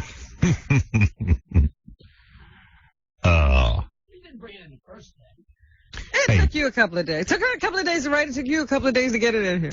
On the phone is Russ, the gay guy who rubbed KC's feet, who's going to be featured on this Saturday's show. It's a great segment. But Hi, I'm Russ. thinking that maybe you're getting better. Howard. Hold on for a second. Maybe you're getting better because it took you so long to bring the letter in. Russ, you're moving in the right direction. Russ, you are a huge star this Saturday night on the TV show. Yeah, I'm looking forward to seeing myself. Hey, Howard, what's the scoop with KC? I mean, it seems like ever since I was on there, he's not on there anymore. Is he, like, traumatized or something? I think you shook him up, man. Wait till you see this. This guy starts rubbing Casey's foot. He is so homophobic. And Casey tries to hit this guy with a hammer. He has a fly swatter. Yeah. And he keeps hitting him with That's what it was, a fly swatter. Let's put it this way. I was gay bashed. You were, absolutely. But you persevered. Absolutely. Yeah. Hey, I just wanted to say also, Casey had given me that sock. Yeah, he gave you one of his socks. Yes, and I will tell you what I'm doing with that at the moment, or what I use it for. One side for smelling, and the other side for cleaning up. So it's in good use. So you do smell his socks? Yes, and I use it for... Do you get off on that? Do you... Yeah, it's for each side has a purpose. And do you touch yourself when you smell his sock? Of course I do. All right, that's great to know. Thank you, Russ. We'll We'll look forward to seeing you on TV this Saturday night. Love you guys. Love you. Bye. Guy gave us a good massage. I rubbed my foot. Yeah, you liked it. A little too much. Notice after that foot rub, You broke up with your I wife? believe with separation. That's why you don't see me with any women. Wow. We were just talking about Don King, and we were talking with Don King about the International Federation of Boxing and their problems. Several of the members of that organization were indicted yesterday, and they have been accused of taking bribes to create artificial rankings for boxers who don't deserve them. I can't believe they would do that. So, they are now under investigation. They think, Don King's office, as he said, was raided in June. Yes.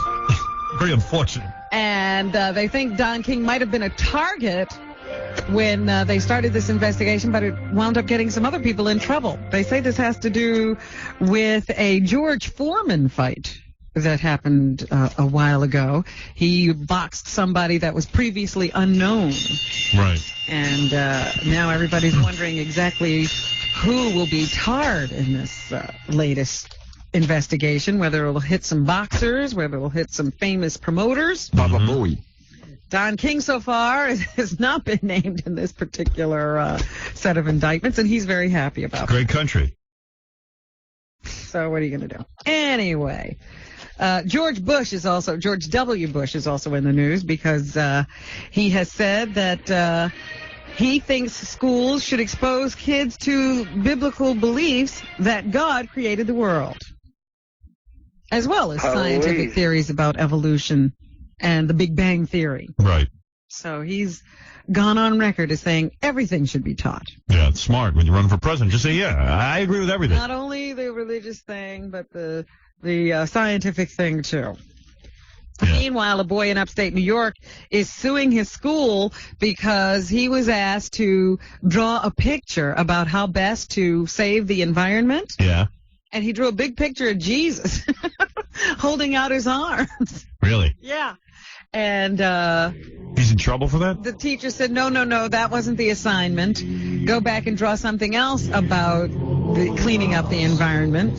So the next picture he drew was of people picking up garbage, but he still put Jesus over in the corner. You can't do that? And then when he came to school and they had, posted all of the artwork for the kids, his picture was folded so that you couldn't see Jesus. Jesus. So that hurt him, and now his mother is suing. Jesus. Yeah. The teacher and the principal, and I guess the district. I want to give a shout out to Jesus. Jesus. Top of the food chain. Jesus. So now she said her son was humiliated when he saw his picture folded like that, like it was a bad thing. How much is she suing for? Do we know? No, they don't put a dollar figure on it. Oh, you couldn't put a dollar figure on that. Not on that kind of humiliation. You couldn't put a dollar figure on that. I mean, $10 billion would not even solve that problem. Robin, let's take a break. Do we have to take a break? I think we do. And then we'll do some more news right after this. Rock Radio. K-Rock. Oh, my God. Howard Stern Show. Hello, my name is Daniel Albresa from Ghana. I drive a taxi in New York City. Back in my country, we don't have a radio man like Howard Stern. We only have very religious people on the radio who only talk about God, peace, and religion. Well, them. Now I have the freedom to listen to the ruler of the American airwaves, the king of all media, Howard Stern.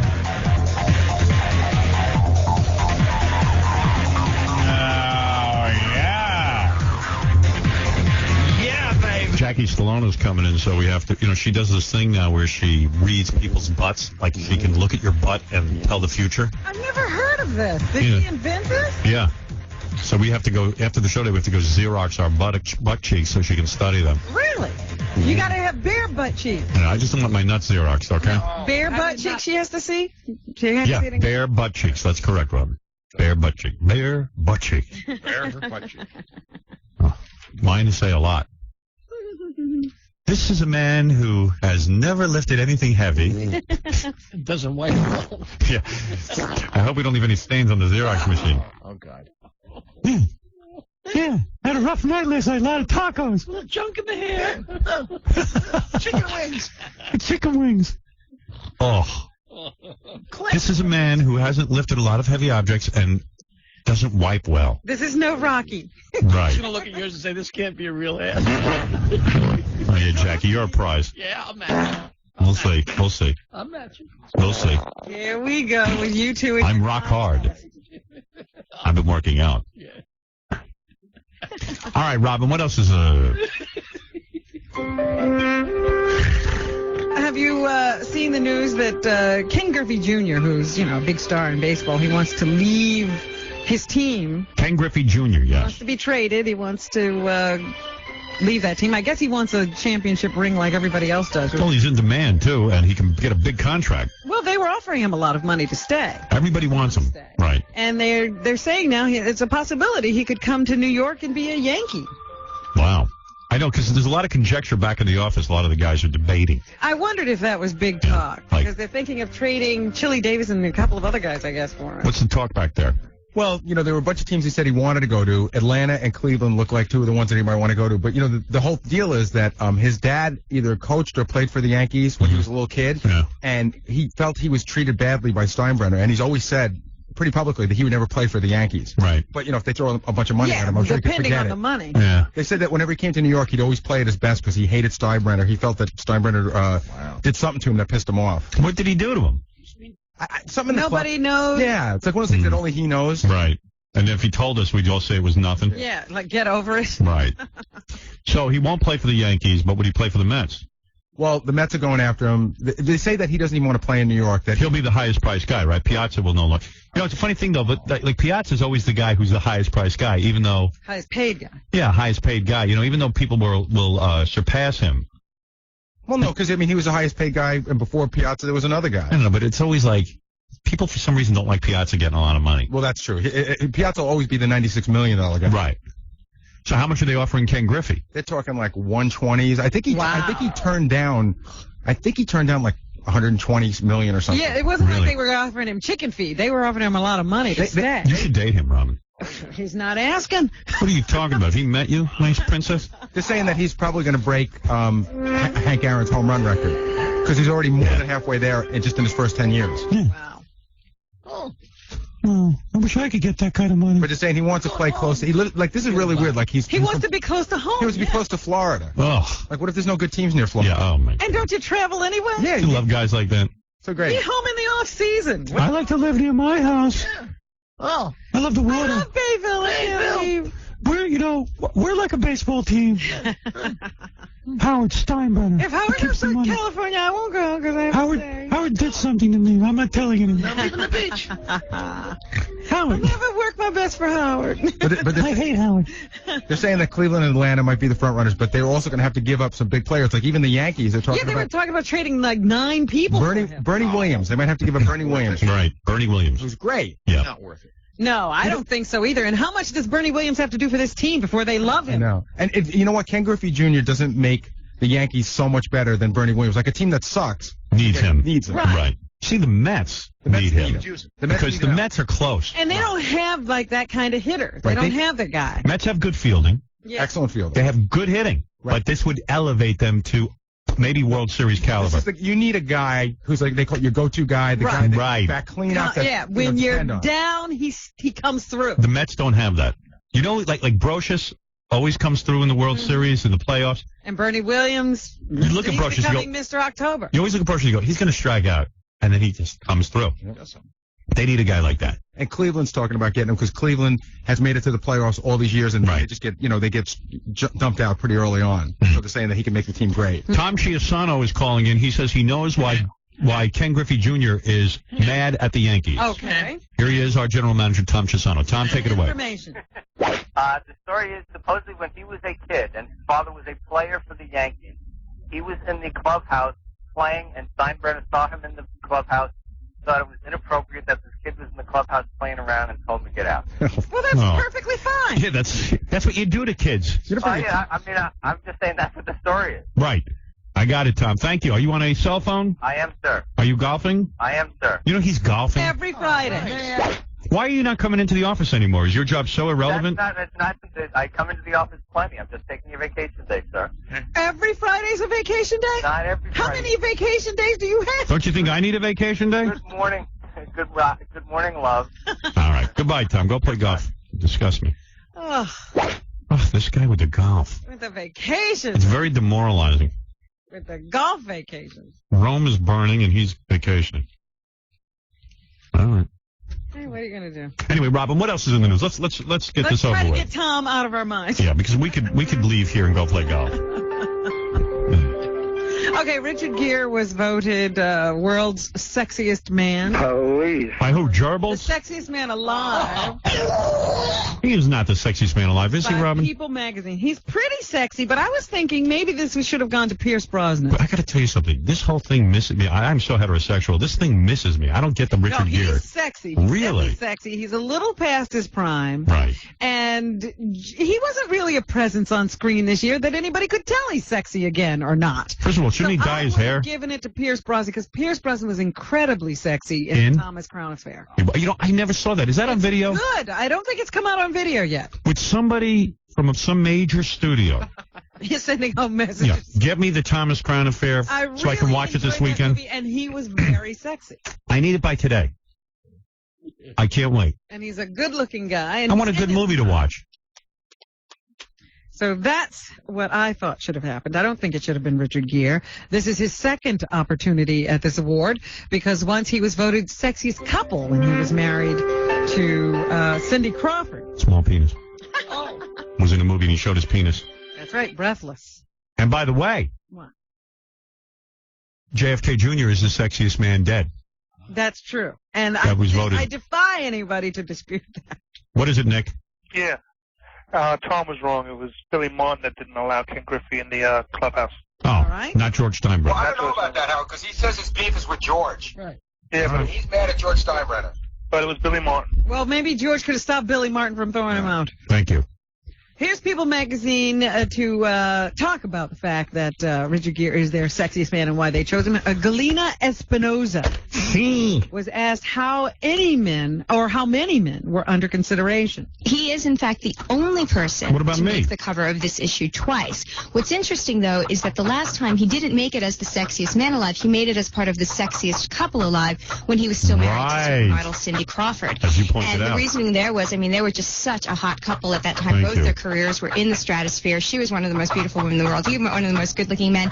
It was almost impossible to resist. Unfortunately, the marriage didn't work out, but they both seem to have rebounded nicely since then. I wanted number 8 Oh, for sorry. how many men were under consideration. Let's find out. Although that was fascinating, Rob.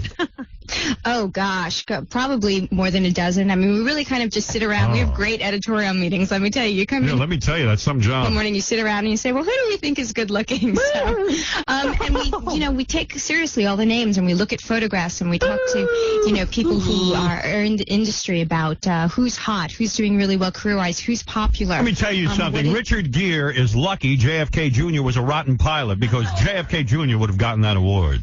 He's had it before. Of course. Is that people like... Shut up. So angry at not being considered. Why am I not considered? I have a certain... I wonder if you were in the talks. You didn't name names of the people they were considering. Did your name ever come up? No. Mike, what is it? What? No.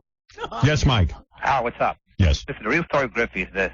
Tom is right. It was because Steinbrenner threw him out. He's upset at Steinbrenner because after he threw Griffey out, Greg Nettles' son was still hanging out in the clubhouse, who's white.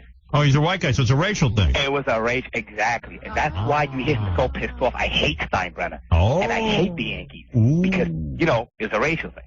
All right, that's what it was. They didn't want black children playing in the club. Good enough to play for me, but don't hang around, you little monkeys. That's what he was saying. Right. All right, now I see. Thank you. Dude, I got a girl for you now that you're single. What? I got a nice girl for you now that you're single. All right, thank you. Later. Keep it to yourself.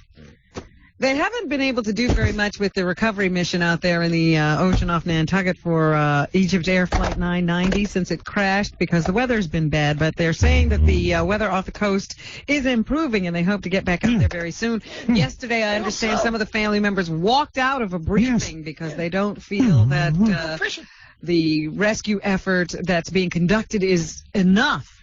I think that having those the people who found JFK so quickly made it bad for every other rescue mission or recovery effort because people are now going to say, well, wait a minute, with JFK you found him right away. Why can't you find our people? Right. So they got angry and they walked out yesterday, probably a bit of their grief. They have some pings that they have recorded thinking they know where the black boxes are, but they haven't been able to get out to them. So let's listen to what they've been listening to on radar. Number 15. Maybe I'll hear something, Robin. I'll be a hero.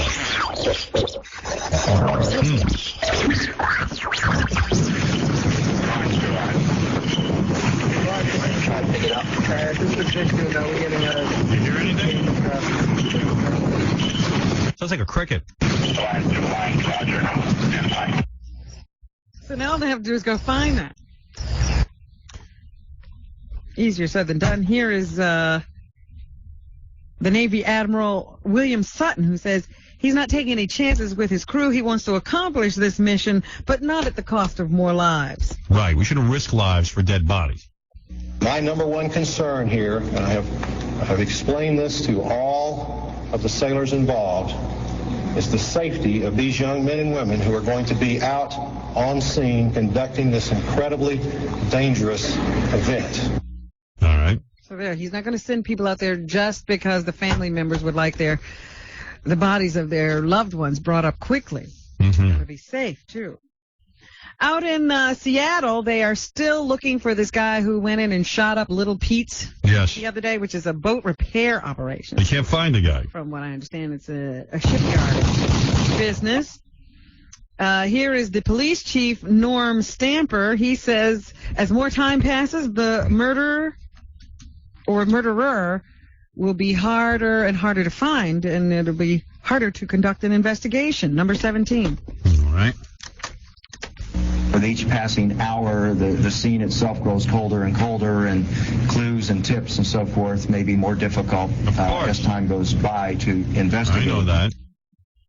So this man left 2 people dead and 2 others wounded, and he has not been found. A lot of our listeners have called in and uncovered the reason Kathy Lee Gifford puts a cross through the Gifford name. Through her name? The reason is that evidently, in terms of etiquette, when you write a personal letter, you are supposed to cross off your last name. To show you that it is personal. Well, who would know that? That's what I thought. I said maybe she's just Kathy Lee for these purposes. Yeah, but who would know to do that? Somebody who reads Miss Manners. Baba Booey.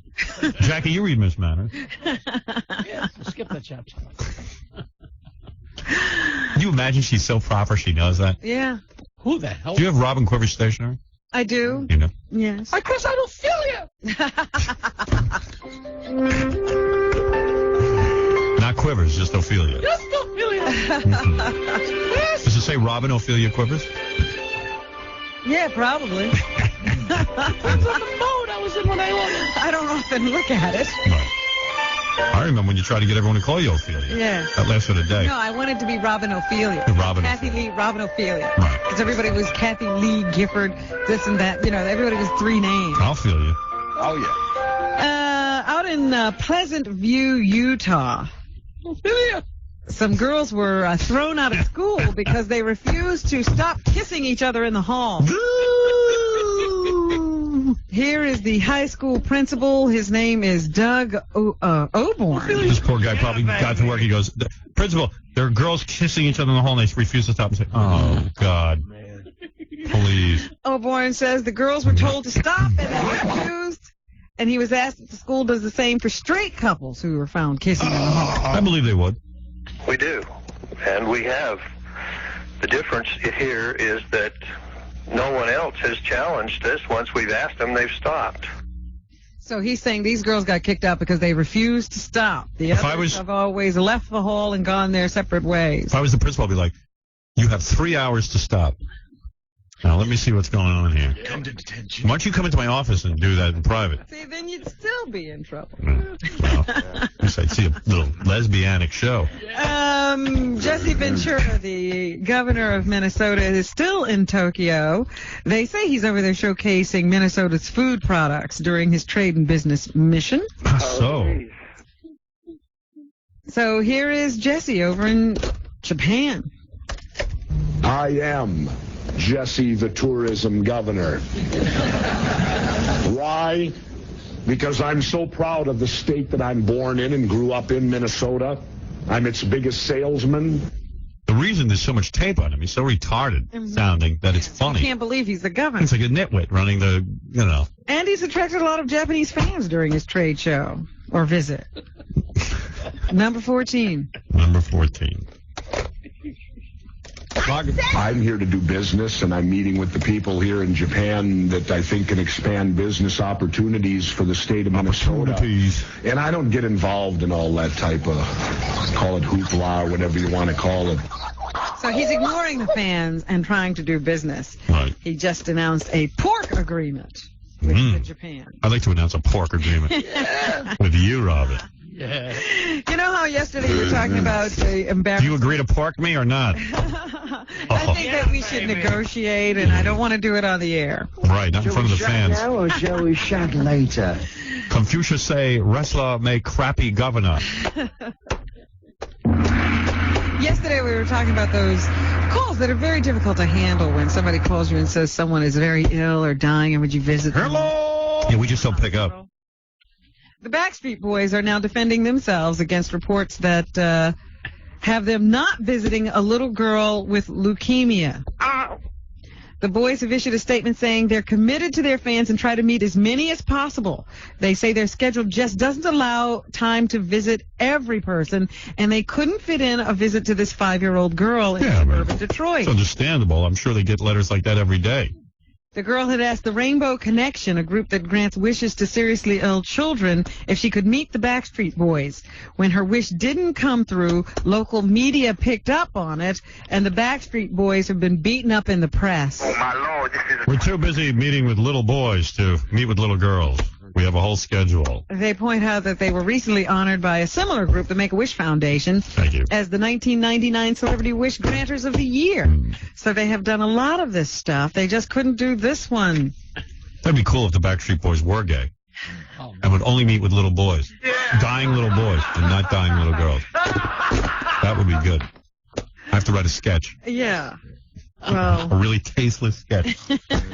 What else is in the news, Robin? Please. There must be more than the Backstreet Boys. Yes, there is. There is really a lot more. You said you were having your kids over this weekend. Well, I wanted to tell you that the top kid video sales. Yeah, give me those because I got to write them down. Yes. Doug's first movie is number 1. That's a rental? These are things you can buy or rent, I guess. Can somebody get me that, please? The Prince Laura? of Egypt is number 2. Please get me Prince of Egypt. Howard, you know what you should get? What? Baby Geniuses. Baby Geniuses? I don't see that on the list. Yeah, that's like a big kids movie. All right, get me the following, Baba Booey. Call Laura. Doug's first movie, Prince of Egypt. Pokemon, Pokey's Friends. Pokemon. Mary-Kate and Ashley Fashion Party. Mary-Kate and Ashley Fashion Party. And Scooby-Doo and the Witch's Ghost. And I don't want to watch that. I actually want to watch Prince of Egypt. I heard that's good. Is it good? It was supposed to be very good. Get something that I might enjoy so I don't have to sit there like a retard. Looking at these, Howard, I'm going to say the best one for you would be Scooby-Doo. I don't No, Prince of Egypt, right? Prince of Egypt. Have you seen The Lion King? Although I like Mary-Kate and Ashley. I can have all these delivered to you. My favorite Martian I have to watch all the time. Is that good? Is your kids like that? Good for the kids. She loves it. Yeah. Really? Yeah. I mean, could I tolerate it? No, probably not. Can I make a recommendation of one not to get, Howard? Yeah. Don't get Leave It to Beaver. No, I That's didn't. not on the list. I just had that one. But can you Harriet watch? the Spy is all right. I never had to watch movies with my kids. Can you watch Teletubbies and? No, that's what I'm saying. I'm in trouble. Howard, I got the one for you. How old is your daughter? 6. Madeline. That's the one she'll like. I think she's got that. Well, they like to watch everything over and over again. I just saw Elmo and Grouchland twice in the theater. Yeah, he was telling me he watched that. He was beginning to like it. And that's actually good for a kid's Yeah, if they could just make movies that adults... Like, I watched that Adam Sandler thing with my kid. They don't... Do they like Adam Sandler? I don't think so. There's too much Adam Sandler. No. And the kid's on screen, it's all right. Yeah. All right, I went to Inspector Gadget with my daughter, and that sucked. Howard, I already have Prince of Egypt on its way here. Thank you, sir. All right, so you'll be set. Thank you. Mulan was good, but it's just... What is Mulan? That was just very violent. good. It's violent, but it's good. Well, I like violent. I really liked Mulan. Yeah, that was good. And Mulan? No, Mulan. Because that's a racial slur. And Mulan. Tarzan is great. Oh, that's what I want. Tarzan. Yeah. Can you rent that? I don't think it's out yet. Well, what are you telling me? Something I can't rent? I'm sure you can get it. I'm sure. How am I going to get that? Get everything. Get out of here. I don't get everything. What am I, the prince? You're like the Wizard of Oz. Yeah, I get everything. Well, I got nothing. You know, I mean, You should rent the next. Give me the Mulan. Is that out? No, Mulan. Mulan should be out Yeah, by Mulan now. should be out. Yeah, give me Mulan. No. How about E.T., Howard? I got that. I got E.T. Hey, maybe the kid would like E.T. Yeah, Yeah, go to the old stuff. Yeah. Howard, do you have the Wizard of Oz on DVD? With Yeah. I can recite you lines. Yeah, I think they get scared of that. You know, kids don't really like the Wizard of Oz. Oh, I no love way. the It's my Wizard of my Oz kid's when I was a favorite. kid. My kid loves it. John said his kid was afraid of the flying monkeys for a while. Yeah, they need to edit it down. Make it happen quicker. Get to Oz quicker. Stop Get all that other crap out of there. Get all the songs out. Brilliant movie. I hate when the songs come One on. of the few musicals that actually work. Bugsy Malone is a great movie.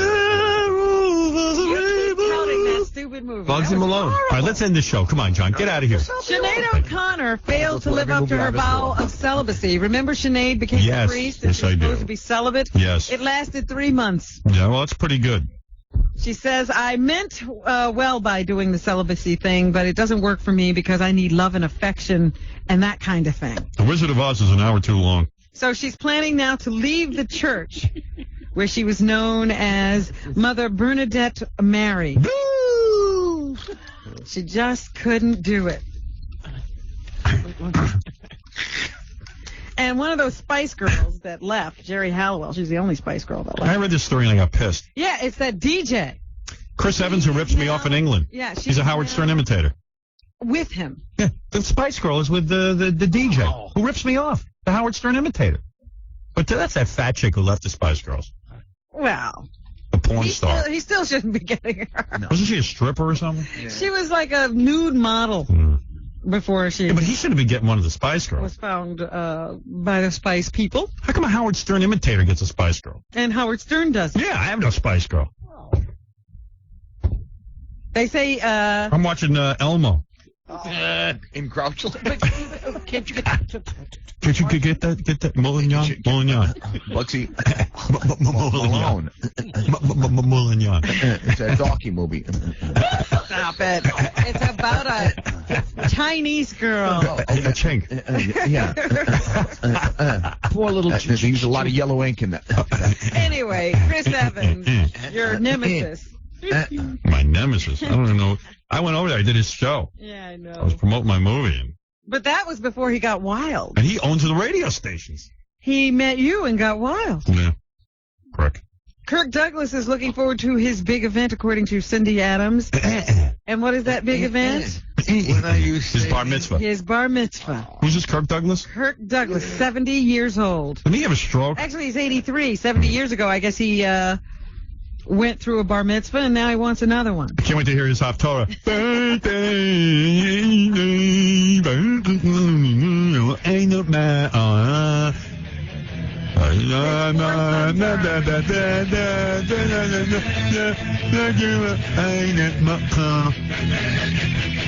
A big event would be a full sentence.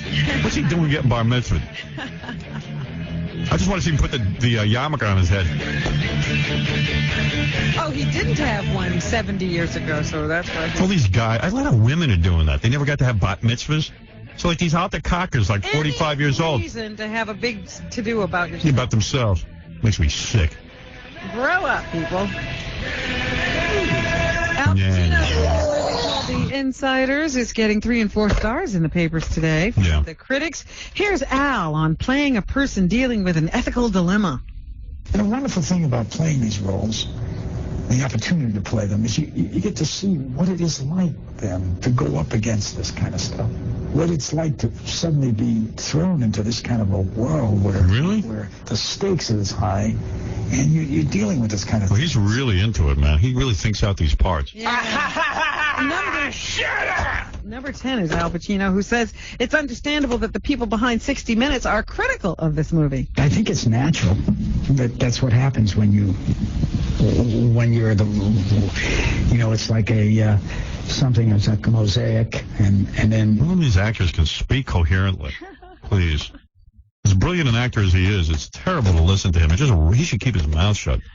Chris O'Donnell, who plays Robin in the Batman movie, is in a new movie called The Bachelor, and he was asked if he misses his single days because he's gotten married. I love that line from City Slickers, where Bruno Kirby's like, he's like, every day you're eating from the variety pack. He's like, then one day you got to pick one cereal, and that's it for the rest of your life.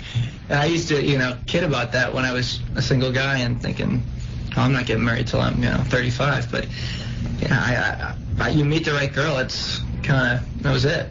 I met my wife, and the idea of being a bachelor till I was 35 kind of went out the window. But I had my share of fun. Fortunately, I managed to keep it.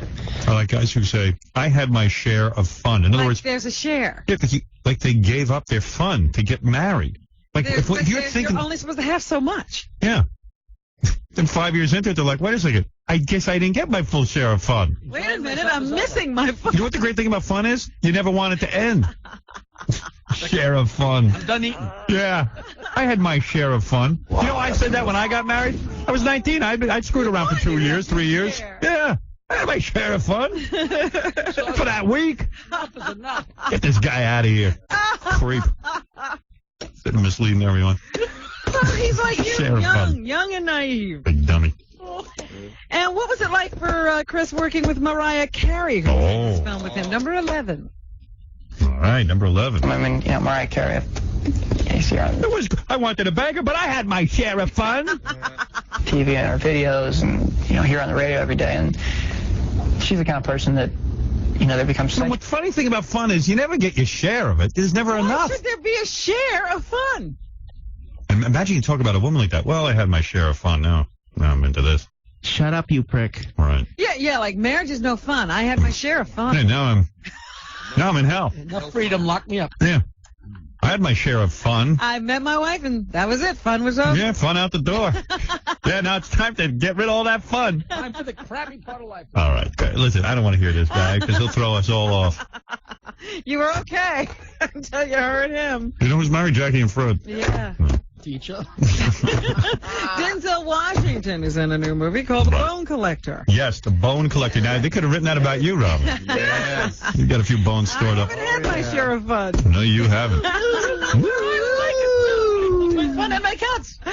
He was asked if it's hard to juggle career and children. This is probably sexist, chauvinist, whatever the word is. It's tougher for the woman, I think. I think children. Yeah, I'll be out on the set. Rely on their mother. The dads are there, and we do a lot, but they're joined to their mother. So I would imagine it's tougher for actresses than it is for actors. All right. And what advice would he give to people of color seeking an acting career? Try and get a cab. Be prepared. Don't rely on the system. Yeah. Keep it real. Be overqualified. Exactly. Study. Get on stage. Make out with Angelina Jolie. The play's the thing. The play. Don't go to Hollywood. Don't sell out to the main. Stay in New York. Get on stage. If you're in Hollywood, do theater. Brown, get down. Go do theater, do theater, do theater. Do theater, do theater, do theater, do theater, do theater, do theater, do theater, do theater, do theater, and then do some theater. At least he has some advice. Yeah, man, he's got a lot of advice. Keep it real in the field. What is it? He gave advice to what's the guy, Will Smith? Yeah. He told Will Smith when he did 6 Degrees of Separation, if you kiss another guy on screen, you'll never get another part. No, he never said that to him. Yes, he did. No, what he said is if you're going to kiss a guy, kiss him. Kiss him. Will Smith fudged it. Did he say, do the theater, do the theater, do the theater, do the theater? Every kind of part. You do the theater, I do the movies. All you people of color do the theater, because you ain't going to get my roles.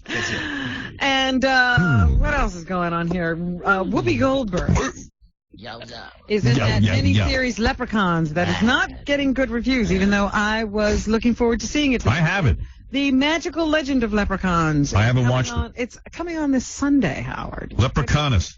It's not Leprechauns. Leprechaunus? Oh, stop. Whoopi Goldberg says... Thank you. Whoopi Goldberg says one shouldn't be surprised to see her in a mini-series like this. Yeah. She's doing Hollywood Square. She'll do anything. Darling, when you're me, anything is possible. That's how I walk into stuff. I think there's no reason why I shouldn't be doing this. There's no reason why I shouldn't be on a small screen or a big screen or, doesn't matter to me. As long as I can... A lot of people scream when they see me. I say boo. You guys can kiss my black ass. And who does she play in this story? Number 12. She play a leprechaun. Baba Booey. She plays Baba Booey? Baba Booey. I play the Grand Banshee, and I'm trying to keep the peace between... I play the Grand Banshee. leprechauns and fairies, which is apparently not easy. Hey now. And Roger Daltrey of The Who is also in this. Hey now. Holy series. And he says that this is different than what he does on stage with The Who. Really? Yeah. On stage in the rock band, I've always just been me. I just go out there and hello. That's what you see is what I am. But that's what's nice about this is you can really get to grips with. Hello, Lon. I don't know what he's talking about. No. And we were talking about this yesterday. The difference between that and The Who is that this new role, he's got no Pete Townsend standing right next to him. How is tightrope walking like getting oral sex from Whoopi Goldberg? Tightrope walking, like getting sex from... Oral sex. From Whoopi Goldberg. I don't know. You never look down when you do both. Oh! Really? We were talking about this I wonder if she can get a cab, Robin. Entertainment Weekly put out a list of the 100 best entertainers in the last 50 years. And once again, I was ignored. And yes, you said that you were very upset because you're not on the list. Yeah, I mean, Chrissy Hynde was on the list. Here's editor Albert Kim, who says he expects people to disagree with this list. Yeah. The purposes of the list very controversial. Is to incite. The purpose of the list is to yenter it up and cause people to throw their hands up in the air and saying they're crazy. This is nuts. And if they don't do that, they'll be really disappointed. I mean, that's what we. Great thing about our magazine. It's very controversial. We don't want to make people angry, but can you imagine? We do want to start some debate. A bunch of people got together, made a list of the 100 greatest entertainers. They put it out, and they act like it matters. The Beatles made it all the way to number one. Well, they do matter. To Jackie. Yeah. I got all their albums. Jackie Penhouse joke Page Martley when he was a young boy bought Beatle albums, and that inspired him to make his own albums in his basement. And now he wants you to buy them. His wild new Filthy Oleo CD, Come Again, includes Fool's Gold in all record stores, or call 1-800-323-KING. I wonder if I wanted to buy Holy Smokey, if I could still get that. I get it on back order. Never out of print. That's only on cassette? Wonder why. Never out of print, though. Yeah, no such thing as retiring. Everything's available. You know, Jackie, your delivery has changed so much over the years. You've gotten so much better. I'm surprised you'd want the public to hear Holy Smokey still. I mean, Friday and Saturday. First one's just as good as the last one. In fact, I'm pretty sure it's the same as the last one. Like you, they're old, but they keep going. Friday and Saturday, November 12th and 13th at the Comedy Palace in Andover, Massachusetts. Only of comedy. Shut up. It's Jackie. For MP3 audio and filthy 3D Joke Man, visit jokeland.com. Don King, thank you. Holyfield-Lewis rematch, November 13th in Vegas. Searching for the truth, unfinished business. Please call your local cable operator for pay-per-view. Also want to thank Paul Rodriguez. Paul Rodriguez will be at Caroline's this tonight and tomorrow night. That's right. Don't miss Gary Delabate along with many sports stars at Life Beat Sports and Memorabilia Auction Wednesday, November 10th in New York City. For tickets, call 212-965-8900. Don't miss Stuttering John appearing at All Tech Directs Access Trading Systems Expo at the Jacob Javits Center, November 16th. For information, call 1-877-5-ATTAIN, A-T-T-A-I-N. Also, don't miss our TV show Saturday night. It's a great one. Barry Williams, the great Greg Brady, performing Rhythm of the Night with the Losers. Tara, the hot aerobics instructor, burping while in a bikini. And she's hot. Casey getting a foot massage and trying to hit a gay man with a fly swatter. And some great animation, Black Swell and Out of the Closet Stern at the Gay Games. You got to see me play these steel drums. I dance around. I have some look. You'll see the band Celeste this Saturday night. 3 hot chicks getting naked and singing. It's very, very sexy. The Gay Family Feud with porn star Rebecca Lord and Lonnie from Scores will be on, too. All that and more Saturday night. A very special tribute to the women of the Howard Stern Show also. Have a great weekend. Here we go. 5, 6. Come join the fun. This ain't no time to be scared. Oh, no, there's too much going on. The Howard Stern Show. Join the fun. Like a night that you never noticed. We're gonna have a good time the whole night long. Rock Radio. K-Rock.